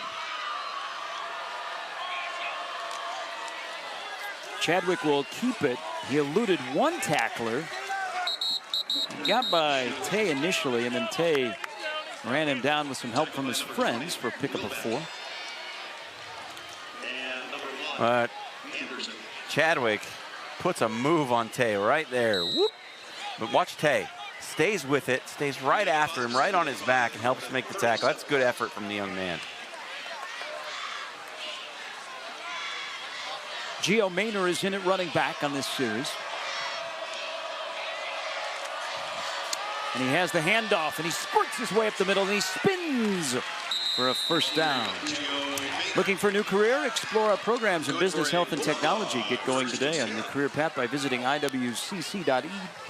Iowa Western, the world is waiting. Good block by Dylan Sales, left guard, pulling around, coming up through the hole on that power play. Springing Maynor for a nice gain. Maynor ran for 460 yards last year. He remains in the game. There's a fresh set of downs for the Burke Bulldogs, up 21-7. Chadwick play action is passed behind Hickman, incomplete. It's just an odd thing that's been going on tonight, Gary. Tyler Chadwick has been able to hit every receiver except the one we're all here to see, and Chris Hickman. He just hasn't put a ball on him all night long. Hickman comes up a little gimpy. He had to contort his body a little bit trying to make that catch. And a 4-star tight end in a town that has produced some pretty good tight ends. And Hickman is actually going to come out of the game. He'll need the attention of the trainers. Maynor on the carry before he is snowed under. Well, he just kind of hides behind that big offensive line, and at 5'9", he'll squirt out of there. He was tracked down by Aniello. And it'll be third down. We'll keep an eye on the Burke sideline. Chris Hickman might have just been a cramp being attended to. This is another big third down for the Millard West defense. They didn't do anything with it on their last offensive possession. This defense needs to get off the field, get the ball back in the hands of that offense. Third down and 9. Chadwick to put it up. Looking, firing downfield, and it is incomplete. Too tall for Xavier Watts. And that Millard West defense holds again, and they force another punt.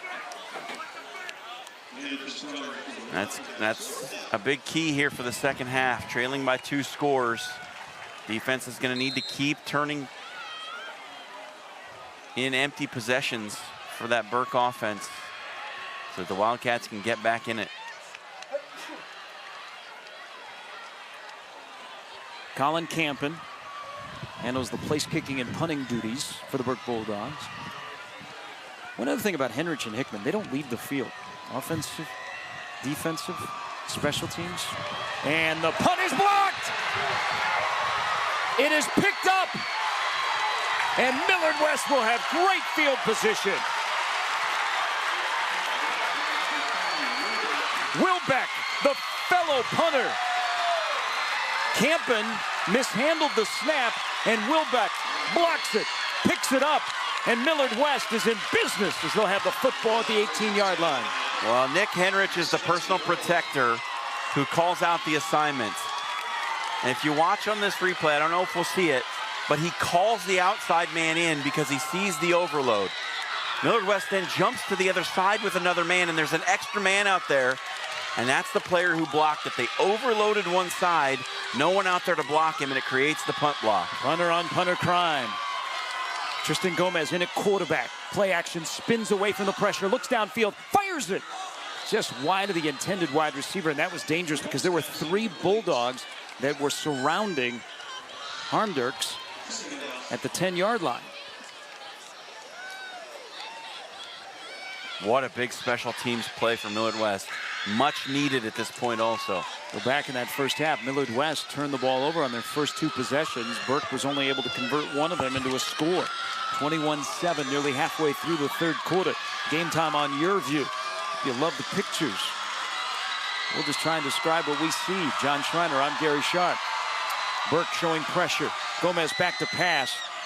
He hits his wide receiver. Beenham was on his knees for a 7-yard gain. Now it'll be another, John, 3rd and short. For the most part, I like what this offensive line has done against the pressure that Burke has brought tonight. They've done a great job of picking up the blitz outside of 1 or 2 instances. And there's a very aggressive Burke defense, so they're going to see it a lot. But front 5 have done a nice job against Henrich and company.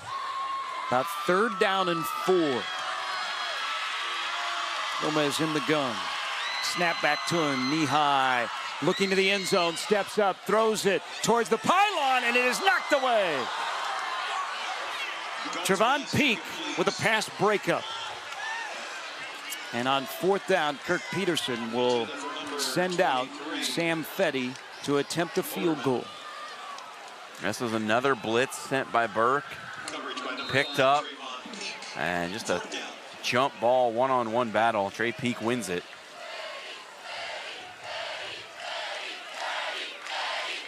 Glantz is the holder. He'll set the ball down at the 18. 28-yard field goal attempt by Sam Fetty, and is blocked. It's a free ball. Burke picks it up. Nobody from Millard West reacted. Henrich picks it up down the sidelines. He's got a block. And finally, he is brought down. Millard West, after the field goal attempt was blocked, they just stood around. It was a live ball picked up by Henrich. What a change of fortunes just like that. Wow, special teams gives, special teams takes away. A low-driven field goal block.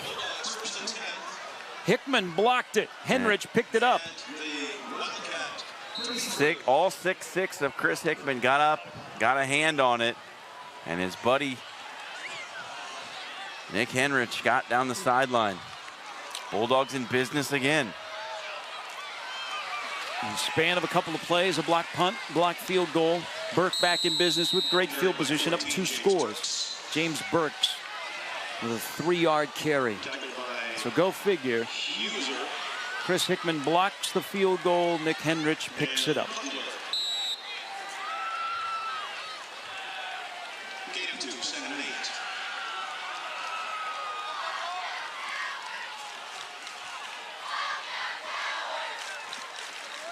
That Millard West defense right back on the field. Chadwick to put it up. Watts snags it. Eludes 1, 2, 3 tackles, not the 4th. And you said it, Gary, this Millard West defense right back on the field. You have to wonder, when does the crack become a break? His fatigue is certainly a factor at this point. They've spent a lot of time on the field. We told you that outside of about 2 minutes, Burke held the ball in the second quarter. Now in the third, it's been about the same story. Now Burke looked like he was going to stumble down, but when you're so good as he is on the wrestling mat, you know how to keep your leverage and keep upright and keep those feet moving and shuffling, and he shuffles his way down to the 12-yard line. That's a pickup of 8. And Burke is knocking on the door and maybe knocking on the knockout punch. Up 2 touchdowns after the blocked field goal and the long return by Henrich. Chadwick, quick toss, is caught at the 5-yard line by Watts. Good for a Bulldog first down. Well, they've run him out there and just run that little sit route. This time it was a slant, 2 steps, and he makes that inward cut.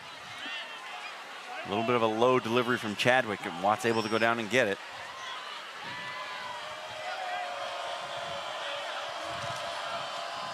Burks right into the middle of the defense. And he is thrown back maybe a yard. 2nd down and goal. Clock continues to run here in the third quarter. No scoring yet, 21-7 in favor of the Bulldogs. And he runs right into Braden Cundiff again, and Cundiff has put together a nice game tonight.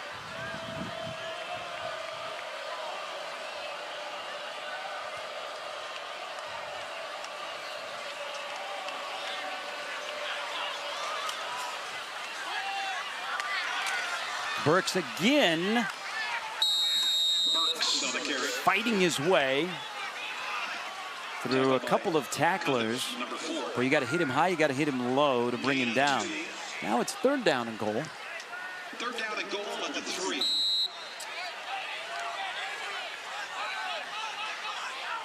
Well, hats off to this Millard West defense if they could hold here on 3rd and goal and force a field goal attempt after what just transpired.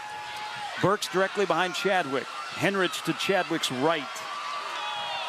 Look for Watts, bottom of your screen, a little jump ball to the end zone. Instead, it's a handoff to Burks, cutting back, and he is cut down by the interior of the Millard West defense, led by Gabe Anderson, who at 165 pounds came up from his safety position and put a helmet on Burks to stop the senior running back, and it will force a Burke field goal attempt.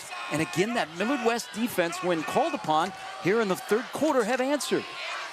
That's quite a stop to take 7 off the board and maybe just 3, as Colin Campen is out for the field goal attempt at 20 yards. It is up, and it is good.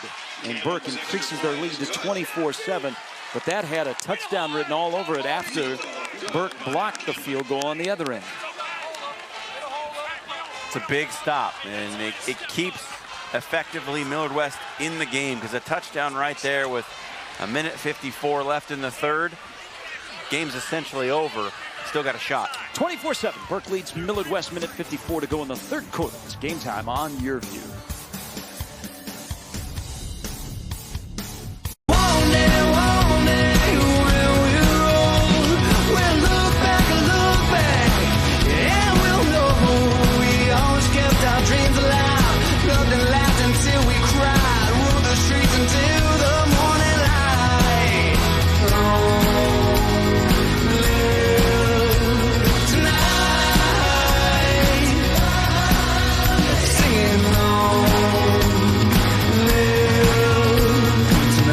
Okay, it's decision time. I want to take classes I need, spend less time working to pay for them. I want flexibility to transfer my credits. I want to get started now.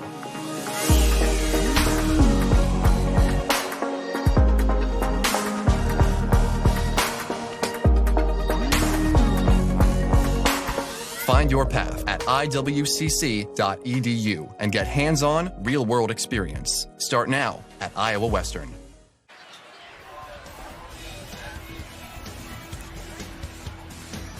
What a great shot on a beautiful night for football. Great crowd. These two teams play more than just the 9 regular season games. 24-7.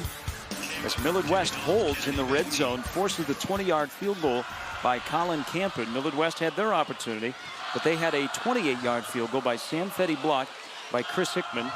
With Nick Henrich, the Nebraska verbal commit, picked up the football and ran it 40 yards the other way.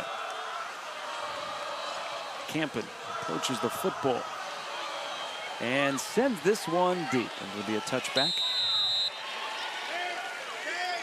If you want to keep up to date on all of the happenings with our game of the week, leading up to it, during and after, let's go to yourview.com. You can also see highlights of tonight's game, in-game highlights, post-game highlights on our Twitter account, YurViewOM. Let us know where you're watching the game tonight and your thoughts on what you're seeing between Burke and Millard West. We'll do Bellevue West and Papillion La Vista South next week, and then in 2 weeks, the showdown, the game of the regular season in the state, North and Burke, and only on Game Time. Glantz chased out of the pocket. He's going to have to scramble. He won't scramble very far because Gio Maynor was there to meet him, as Glantz is now in at quarterback. I know I've said it all night, Gary, but the pursuit from this Burke defense is incredible. It looks like Glantz has something going when he gets to the outside, but watch the black shirts converge from 3 angles. They just surround him, and he's got nowhere to go. And pursuit for Burke is just incredible. Henrich was in there as well. Henrich and Hickman, they are celebrities in the hallways here at Burke High. Almost bigger than the day that Scott Frost, the new Nebraska coach, showed up on to visit them. And Glantz not going anywhere, and it's going to be 3rd down and long for Millard West. Henrich, another tackle. He had 11 last week. He's into double figures here tonight.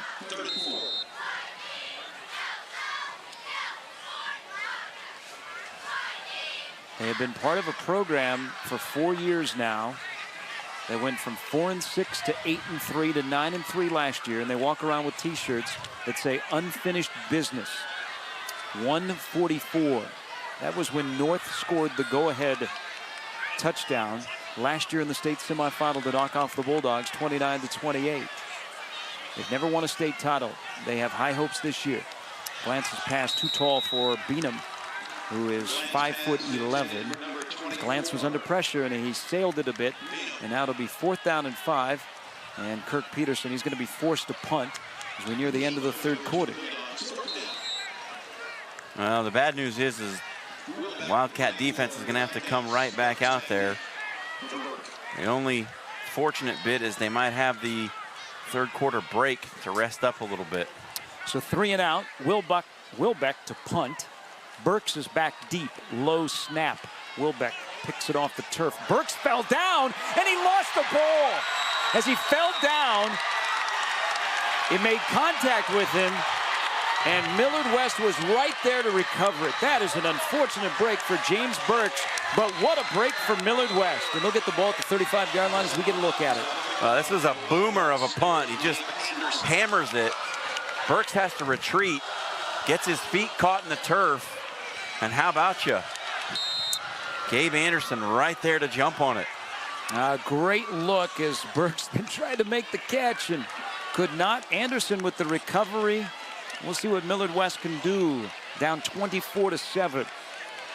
Haven't scored since the 1st quarter. Glantz, play action. Pass caught at the 30. Hauled in by Harmderks.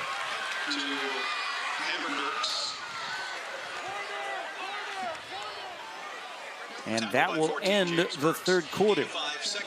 So Millard West, which in this quarter had a 28-yard field goal blocked, and now after the muff punt by Burks, they're in good position. Can they put points on the board? We'll go to the 4th when you return. Burke 24, Millard West 7. It's Game Time on YurView.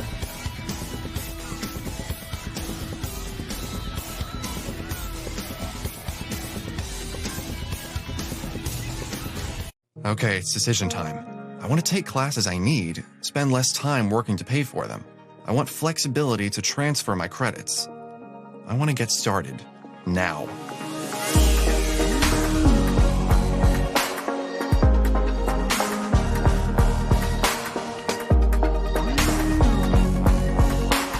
Find your path at iwcc.edu and get hands-on, real-world experience. Start now at Iowa Western. You're the decision maker, weighing every option to make the smartest choice. That's why you start with Nebraska Medicine, an entire network of top providers working together to keep you healthy. From extraordinary primary care to world-leading research and treatments, so you can be confident everyone's health is in good hands. The state's most comprehensive care in 19 locations. Nebraska Medicine.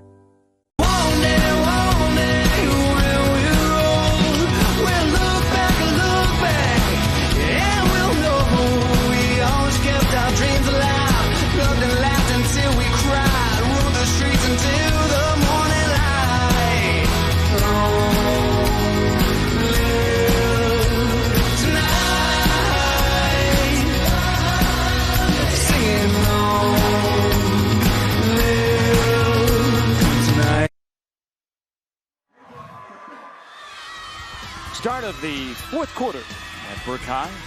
Burke leading Millard West 24-7. Look at Paul Lamonji, 13th year as the head coach of the Burke Bulldogs. He's already won today. We'll tell you about that in a moment. It's the lead handoff to Jackson Wright. And a good pickup, enough for a first down. The longest gain of the night for Jackson Wright. As you see Paul Lamonji walking the sidelines, he's well known in the community.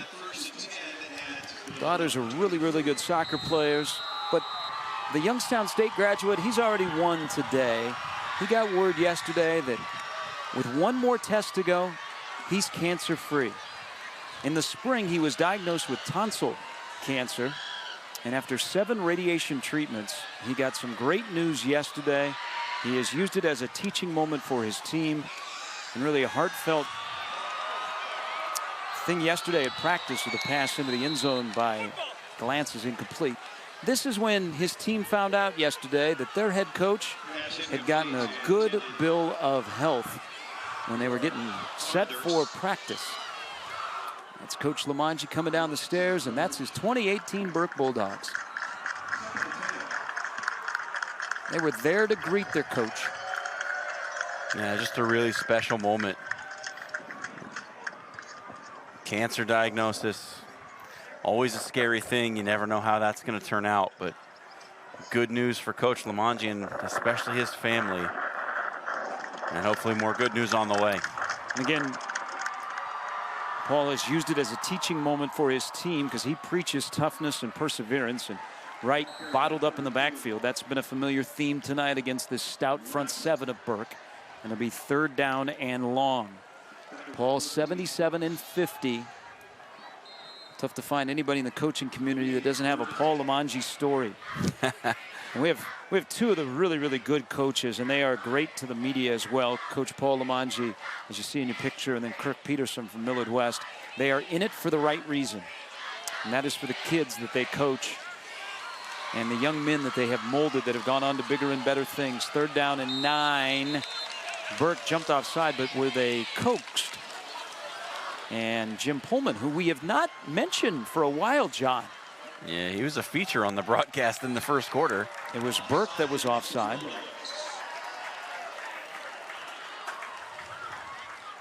And, you know, there's Kirk Peterson, and if things had gone differently, might have been Kirk Peterson who took the Burke job when Paul Lamonji did. He was considering applying for the job.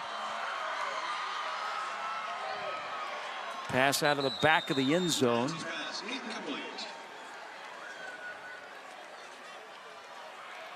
(24-7), just underway in the 4th quarter. It was 21-7 at halftime.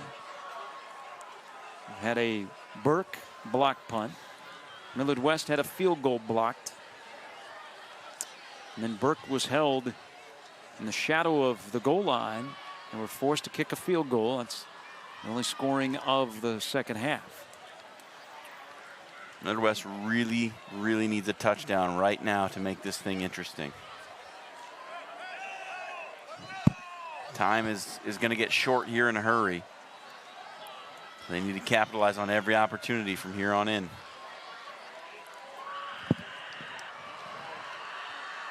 It is 4th down.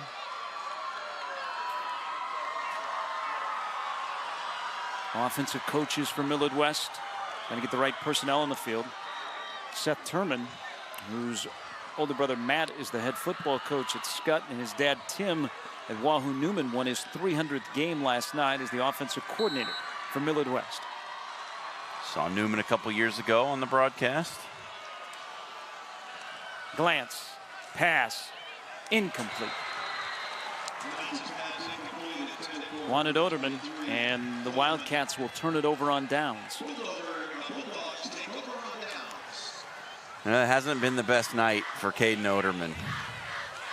This one, he got 2 hands on it. It's a tough catch, but the coaches will tell you if you get 2 hands on it, you should probably catch it.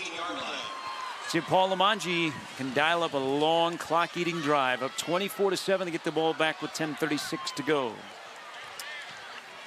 Chadwick, at quarterback, a couple of touchdown passes tonight.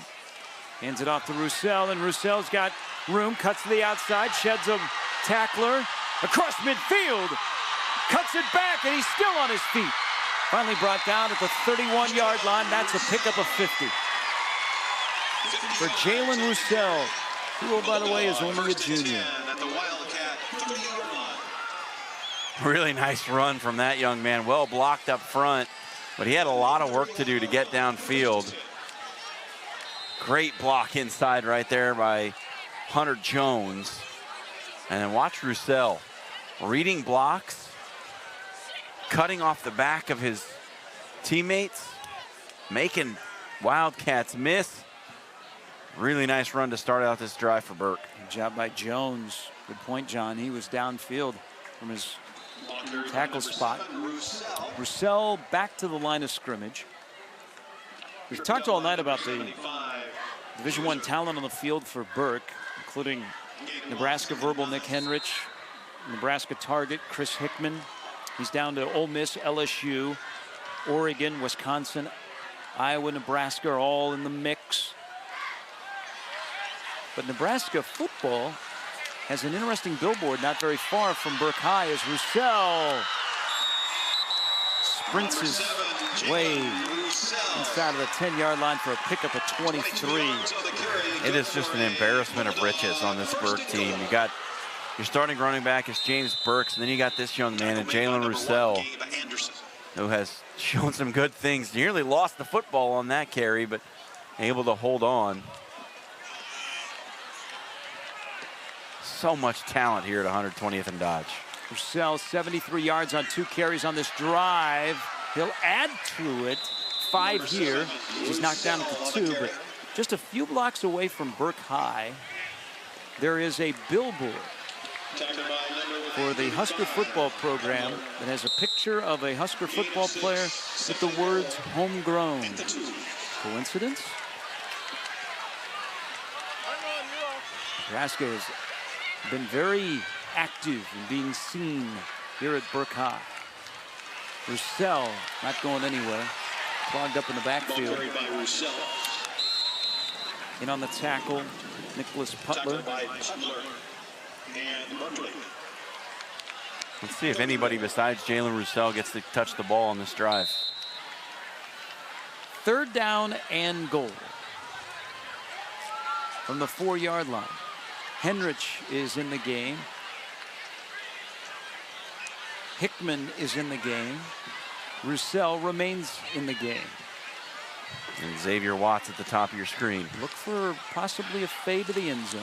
Well, Roussel, can he get to the outside? No, he's going to lose yardage. And another really good job by Nicholas Putler. He slowed him up and he got some help. Gabe Anderson in there. Also coming up to make the play, Trey Wilbeck. Wilbeck, who has a block punt tonight. 4th and goal. Putler injured his arm, I believe, on the tackles, walking off the field. Burke next week will play at Central, who is 1-1. And then 2 weeks from tonight, you do not want to miss it, Tell your friends, the game of the regular season in Class A, Burke and North. Some guys are going to be playing college football in that one. Just one or two. Become a heated rivalry. North, which has won Class A 3 of the last 5 years. Burke is going to take a timeout. Talk over this 4th and goal situation. Burke 24, Millard West 7. It's game time on YurView.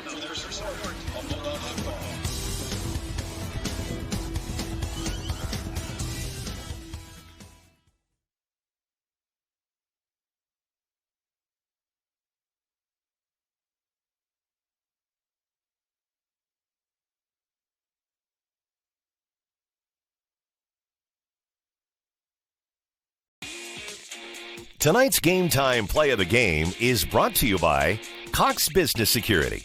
Check out the stories behind the games all season long. Visit yourview.com.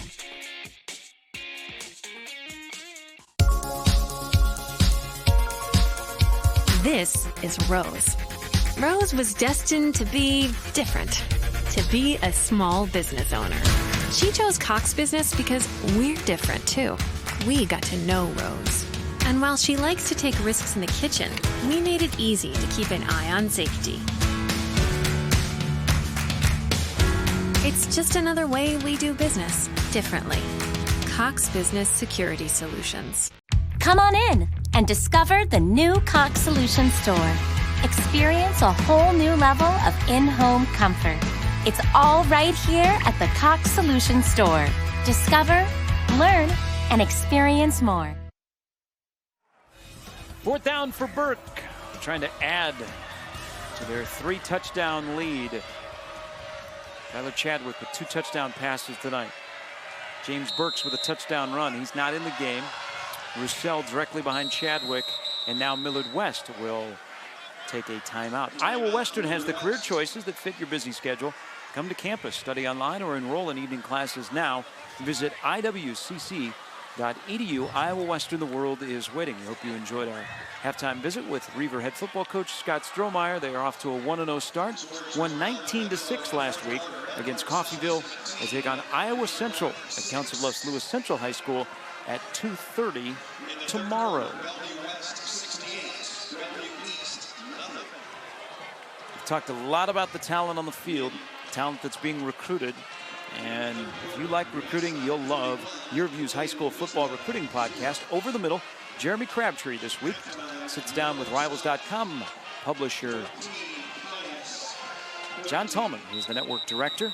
Jeremy and John talk about what Rivals.com must do to stay ahead in today's competitive landscape and how the premium content model was popular in sports journalism. Also, Jeremy will break down the biggest high school games of the week. All that and more on this week's episode of Over the Middle podcast. Check it out on YurView.com. John and I we listen to it on our way to the stadium every Friday. Why not? Why wouldn't you? We've heard Nick Henrich. We've heard Chris Hickman mentioned by Jeremy Crabtree. Will we mention either one of them here on 4th down? Chadwick, play action. Pass caught by Henrich. Dives, fumbles. Recovered by Millard West, and they'll take over. Wow. Henrich reaching for the goal line, trying to stretch it out. Gets thumped. Ball comes loose. And another turnover in this game.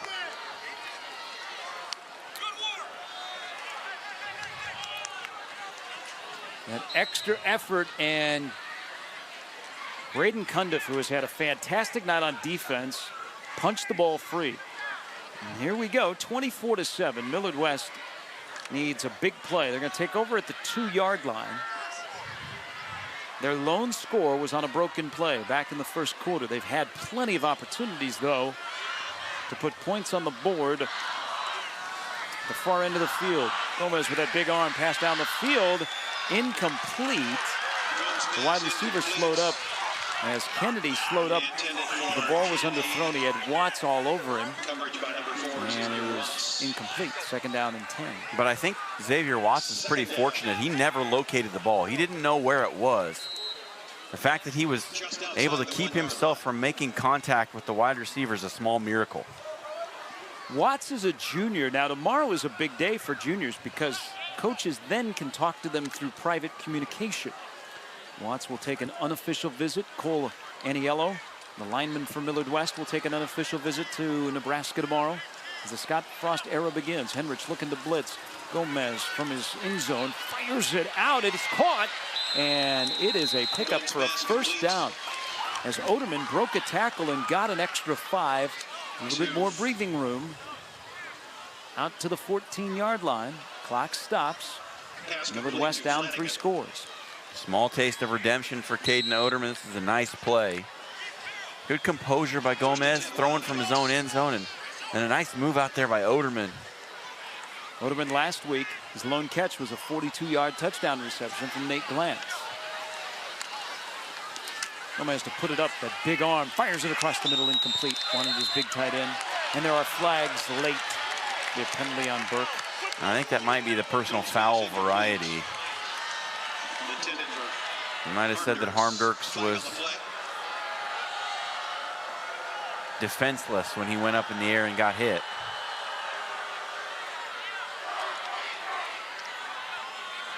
As officials with the safety concerns watching that more and more every game.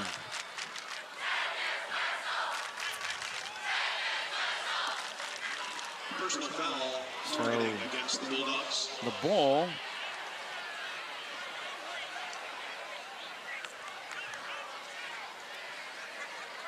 will be marked off on the 15-yard penalty out to the 29-yard line. Wildcats first and 10 at the 29-yard line. Take a look and see if we can see where the helmet to helmet comes in. And there it is.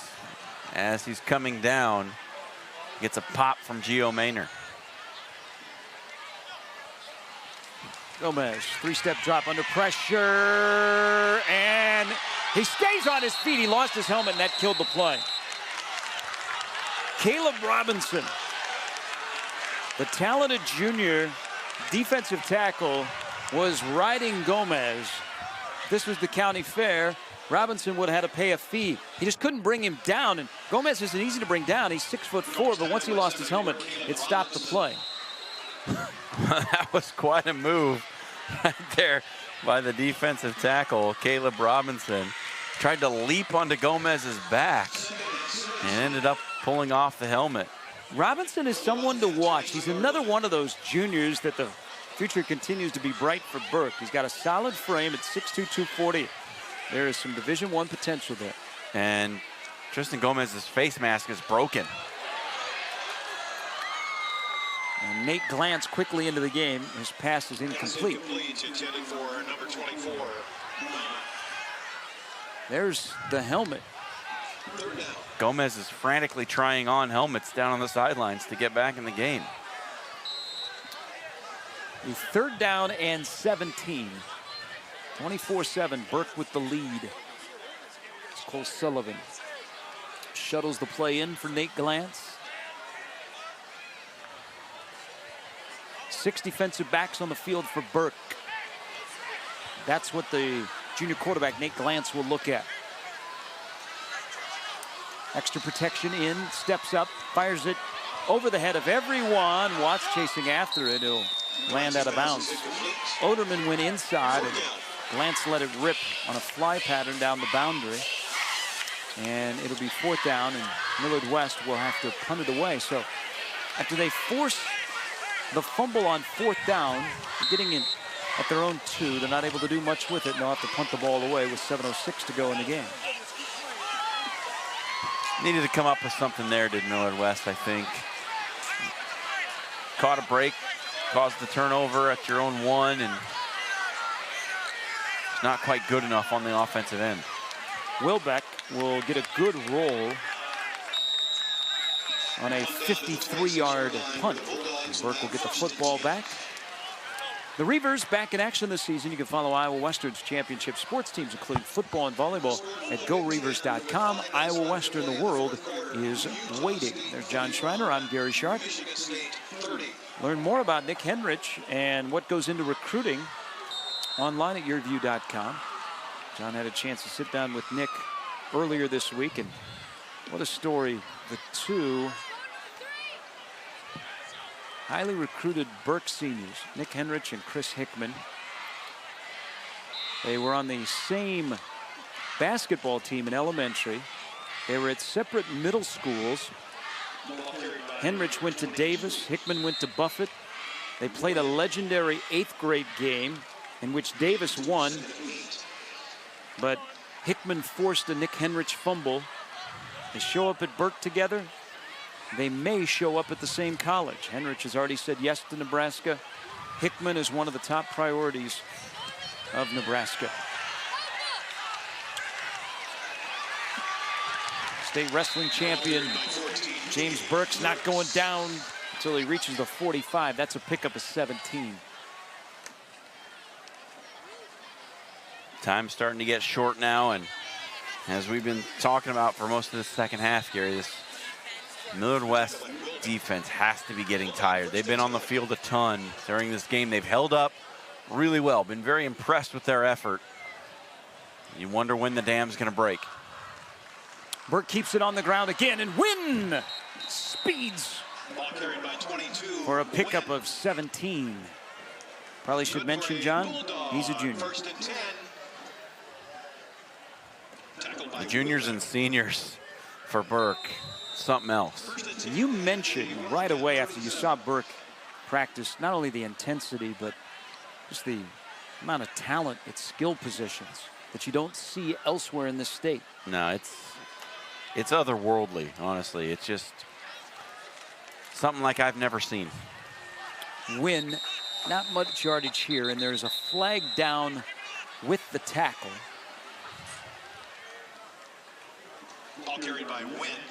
Clock stop, 5:47 to go, holding on Burke. That was a problem in the first quarter. They cleaned it up in the second. Millard West turned the ball over on their first 2 possessions. We're down 21-7 at the break. One point it was 7-7. Holding against Burke, who declined. And some of the more cynical fans will say, oh, Lamonji's done a nice recruiting job, but it's not really that. This is just sort of a golden generation of talent that's come through this high school in the neighborhoods around Burke High School. 2nd and 11. Wynn again. For minimal yardage over left tackle. Tackle by 75. Huser.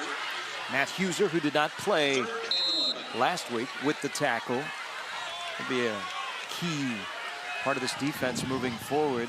He's primed for a big 2018. Fast and physical.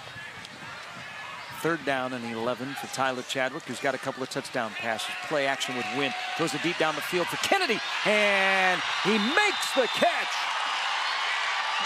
Billy Kennedy holds it in at the 12, pick up a 26. Needed every inch of that 6'7" frame to haul in this pass. You see Kennedy coming off the line, near side tight end, lays out for the ball and hauls it in.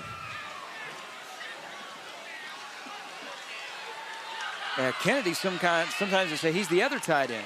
Well, not there. He made a really, really nice catch. Ran a really good route. Into the red zone go the Bulldogs, and they are in no hurry. Under 5 minutes to go in the game.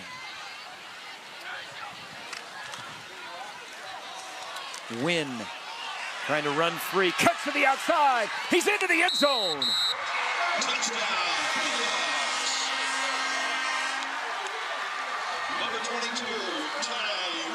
And he almost forgot to stop running. He almost ran out of the stadium. What a quick burst around the end.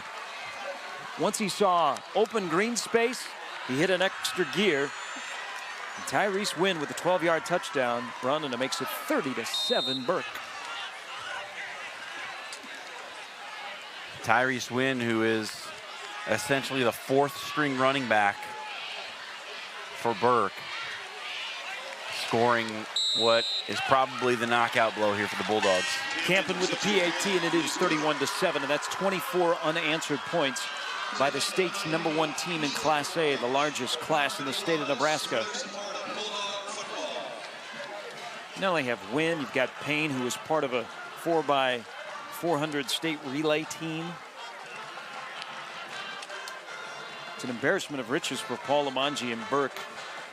You said you've got to kind of figure out who needs a touch and gets a touch, and they keep everybody happy with the goal in mind is to bring this school their first state football championship, and they are up 31-7. Don't forget, 2 weeks from tonight, North and Burke, and the only place you can consume the best regular season game of the year is right here, YurView on Game Time. Next week, Bellevue West and Papillion La Vista South, and we will see speed galore in that game as well. Both of those teams on the winning trail tonight. At last check, Bellevue West was up 68-0 on Bellevue East. Papillion La Vista South was up 14-7 on Gretna. Bellevue West next week. 4-star recruit Xavier Betts, along with his buddy running back Javon Ducker, who just recently visited Purdue. For Papillion La Vista South, season untapped. And they contain Betts and Ducker. Find out next Friday night. It's our game of the week. Game Time on YurView will be with you at 7 p.m. 31-7. Millard West will get the football back. Fair catch called for. So the Wildcats will start at the 28-yard line. And again, Millard West is very difficult. First 4 games. Next week, they play host to North on a Thursday. Burke goes to Central in downtown Omaha. Tristan Gomez comes out after getting a brand new helmet, or at least his face mask fixed.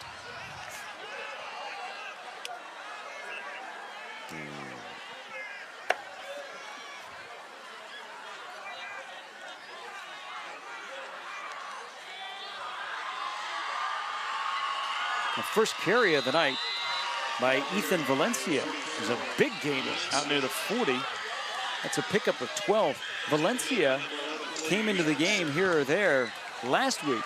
It seemed like every time they handed off the football, he was shot out of a cannon. And just like that, he gets a big double-figure gain. Stay tuned. At the end of the game, we'll have our play of the game. Also, we'll chat with our player of the game, Tyler Chadwick. Third-year starter, quarterback for Burke, is a good candidate to join us on the telecast. So if you know Tyler, tell your friends. Valencia, not much here, maybe a yard. He was brought down by Austin Doherty.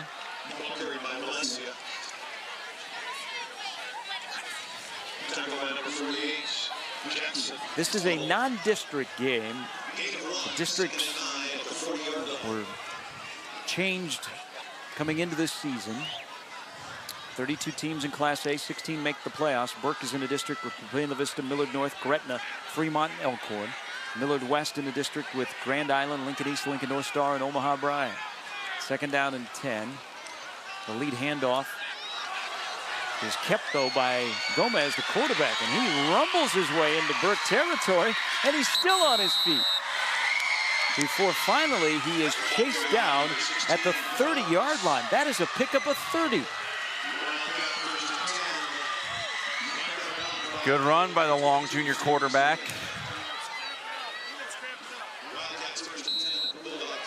Best gain of the night on the ground for Millard West. Kirk Peterson's got some nice options at quarterback. We mentioned that last week. We mentioned it to Kirk before the game. We'll see it throughout the year. These are, well, junior quarterbacks. Gomez would have played as a sophomore last year, but he got hurt.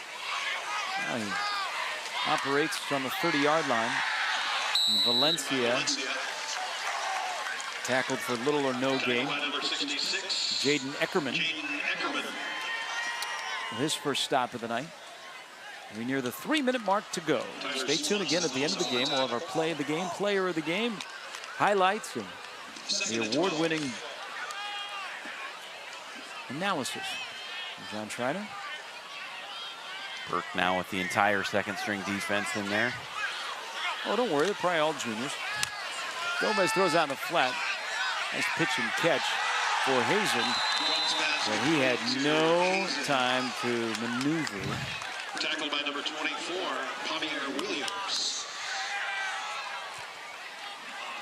Yeah, it just looked like there was a little hitch in that delivery from Gomez right there that Made him throw it behind the intended receiver a little bit. Didn't give any room to move, as you said. A lot of these skill players from Millard West are new, and this is just the second game of the year. So a work in progress. Down 31-7. Gomez operates with 4 wide receivers under pressure, fires it downfield, and it is caught. A big gain as Gomez took a big hit after he released it. Dallas Beanham, who has had a couple of big catches tonight, including a touchdown reception. This catch, it's into the 12-yard line. Look at the hit that Gomez absorbs here. Yeah, it's a big one, and good catch there by Beanham. A nice move to turn around and get some extra yards after the catch. Yeah, Clayton Jackson just a step late. Under 2 minutes to go. Millard West trying to punch the ball into the end zone, down 31-7. Valencia upended at the 5. Valencia only a junior. Jackson Wright is a senior. Jackson Wright just couldn't get going tonight against that talented front 7 of Burke. Don't worry, there'll be a lot of really good running backs in the Metro that we will say the same thing about all season long. And it's not as if tonight, Gary, that Burke played out of their heads. They made plenty of mistakes and left a lot of points on the field here tonight.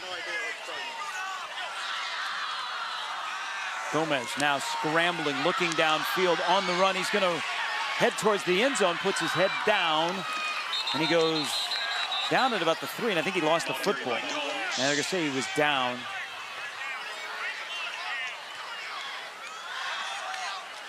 Clock continues to run.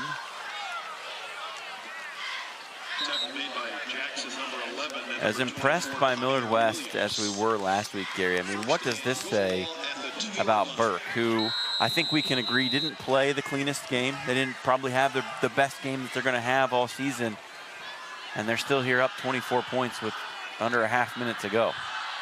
Paul Lamanji after the game probably would say we did whatever it takes to win the game tonight. It's a good football team on the other side of the field. Could be the final play of the game. Gomez picks up the ball on the run, headed towards the corner of the end zone. Did he get there? He did. The official had to get out of the way of Wynn, who was trying to make the tackle, and he went down. He got up and he threw his hands in the air. And Gomez scrambles for a score with 9 seconds to go. He's got it in his head. As soon as he bobbled the snap, he was never going to throw it. He just took an angle for the corner, reached out, hit the pylon on the way down. Good awareness by the young man to get the 6 here at the end of the game. Fetty's kick is up and good, 31-14. First touchdown for Millard West since the first quarter. Oh, we see a little scrambling ability by the 6'4" quarterback. Had a 30-yard run on this drive and then punches it in. Well, at the dive to the pylon. Millard West, which has been a staple of postseason football, they had a run. The school has only been open since 1995. They had a run at Millard West from 1998 to 2011, where they only had 6 losses. That's pretty impressive. Dan McLaughlin, with great success. He had Kirk Peterson on his staff. And now Kirk in his 16th year as the head Wildcat. And Dan McLaughlin's done some pretty good things up at Wayne State since leaving Millard West, too. Was part of the Nebraska coaching staff for a bit.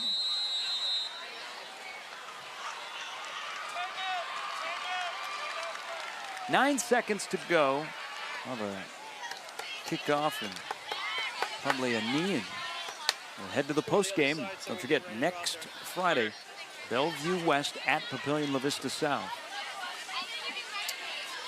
One of the top 60 recruits in next year's class. Bellevue West wide receiver, 4-star recruit Xavier Betts will be on display. We always say, don't forget about Javon Ducker. Wow. Javon Ducker is right in line with the really, really good running backs that are dotted all over Metro Omaha this year. That'll be a fun one. We always like catching up with Coach Huffman. Bellevue West 2 years ago won the state championship, and Don't overlook Papillion La Vista South. The Titans program is on the move. I don't know if there's a more fun player to watch if you take the whole picture, the offense, the players around him, and just his skill set than Javon Ducker in Omaha right now. I mean, he's just an absolute pleasure to watch play the game of football. 31-14.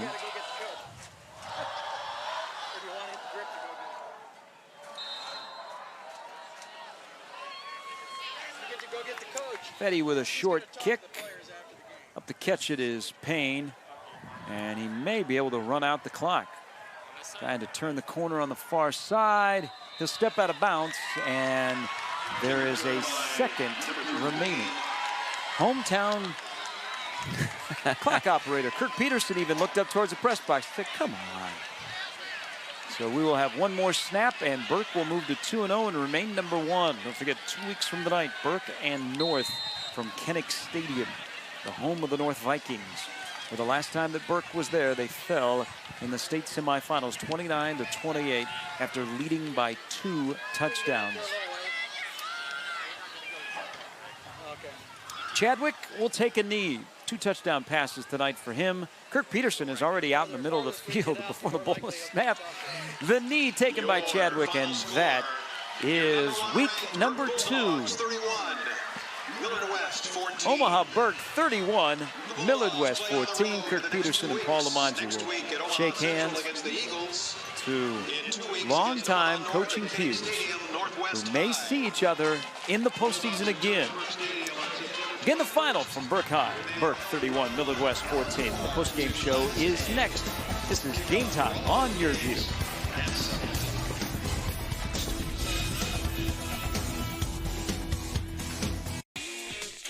Tonight's Game Time Player of the Game is brought to you by Iowa Western. The world is waiting.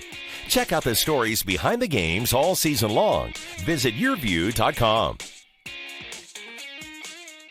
Now at H&H, Factory Direct Clearance Pre-Owned. As a new car dealer, we get access to Factory Direct used vehicles before the public. And we just got a shipment at all 3 locations. Visit hhautomotive.com and click Factory Direct to see them all. Deals like this 2017 Camry, only $16,000. We're passing the savings on to you at all 3 H&H locations. Or shop online, hhautomotive.com.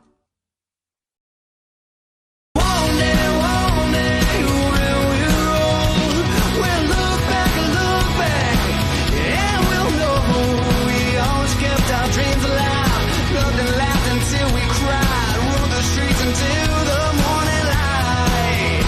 Long live tonight, singing long live tonight. Come on in and discover the new Cox Solutions store. Experience a whole new level of in-home comfort. It's all right here at the Cox Solutions store. Discover, learn, and experience more. Okay, it's decision time. I want to experience a 4-year college in 2 years.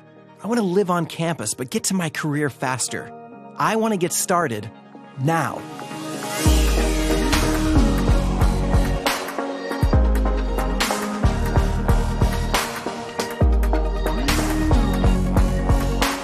Find your path at iwcc.edu and get hands-on, real-world experience. Start now at Iowa Western. Burke remains unbeaten, 2-0 on the season. They'll stay number 1. 31-14 win tonight over Millard West. Probably a night that both coaches will have a lot of time in the film room correcting some of the mistakes from this ball game, but that's a happy Burke team that is now 2-0. We'll hear from our player of the game that is in that huddle right there. He's in there somewhere. He was also a big part of our play of the game tonight in Burke's 31-14 victory. Well, this was, not a pretty game by any means, but as you've heard people say before, the game of football is not a beauty contest. It's about the points you put up on the scoreboard. Burke did a nice job of taking advantage of some opportunities, converted one of those early fumbles into a touchdown. Yeah, and, you know, a couple of big plays, and that was just about enough. Offensively, defensively, Burke's really good. They're also really good with special teams. And tonight they made a big special teams play, and that is our play of the game. It was the field goal blocked by four-star recruit Chris Hickman, recovered by four-star recruit Nick Henrich to keep Millard West off the board and help prevent them mounting a big comeback in this one. And Nick Henrich is our player of the game. It seemed like he was in on every tackle. He is down on the field. We will go down to him shortly. There's another night of double-figure tackles for the Nebraska recruit. Nick, congratulations on your evening tonight. Thank you very much. Yeah, it was a good win. Hey, you guys really, and I say this sarcastically, you guys as a team need to really stop having fun. You guys all have a dance, you have a handshake, you're always smiling out there. What makes this team so special that it's more than just football with you guys? I mean, I just say we've all been playing together really since we were like in 7th grade, so we're just so close to each other, and it's a real brotherhood. You know, coaches do a great job of making sure of that, and we all just really love each other, you know, till death, so we're all brothers. Nick, not a pretty game by any means by either team tonight, but you're able to come out on top. Just what was the message this week in practice heading into this big matchup? I mean, just really get better, you know, just improve on the areas we did last week. And, you know, yeah, by no means was it perfect. We made a lot of mistakes. So did they. But, you know, I thought our effort was a lot better this week than last week. So we ended up getting it done. So it was good. Were you surprised that nobody went after the football after your buddy Chris Hickman blocked it? See, I didn't even know the rule of that 100%. So I just went over there and because the same thing happened last year. So it was like deja vu. So I was like, shoot, just in case I'll get it. So, yeah, that's how that happened. Nick, congratulations. Will you take in the Nebraska-Akron game tomorrow in Scott's Frost debut? I will not be, no. I'm going to the Colorado game, though, for my official. Congratulations on the season so far. We'll see you again in 2 weeks. Awesome. Thank you. That is Nick Henrich, our player of the game. Another big night on the tackle chart for the four-star recruit who is verbally committed to Nebraska. That was a big hit there. But the one thing that when he zeroes in on you, he is not letting you go. Such great vision, moving from hole to hole, assignment to assignment. A true nose for the football on that young man. Another win for Burke tonight, 31-14. As the Bulldogs are now 2-0, Millard West falls to 1-1. I thought Paul Lamongi was walking towards our crew. We would take him if we wanted to talk to him, right? Well, we'll get him here in 2 weeks. Again, 2 weeks from tonight, the game of the year in the regular season of Class A North and Burke. A lot of fun tonight here at Burke High as the fans file out.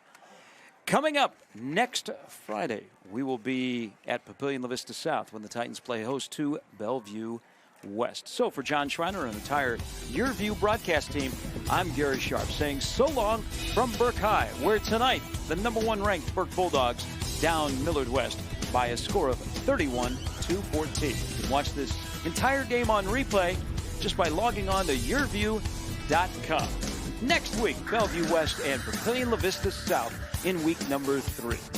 Good night from Burke High.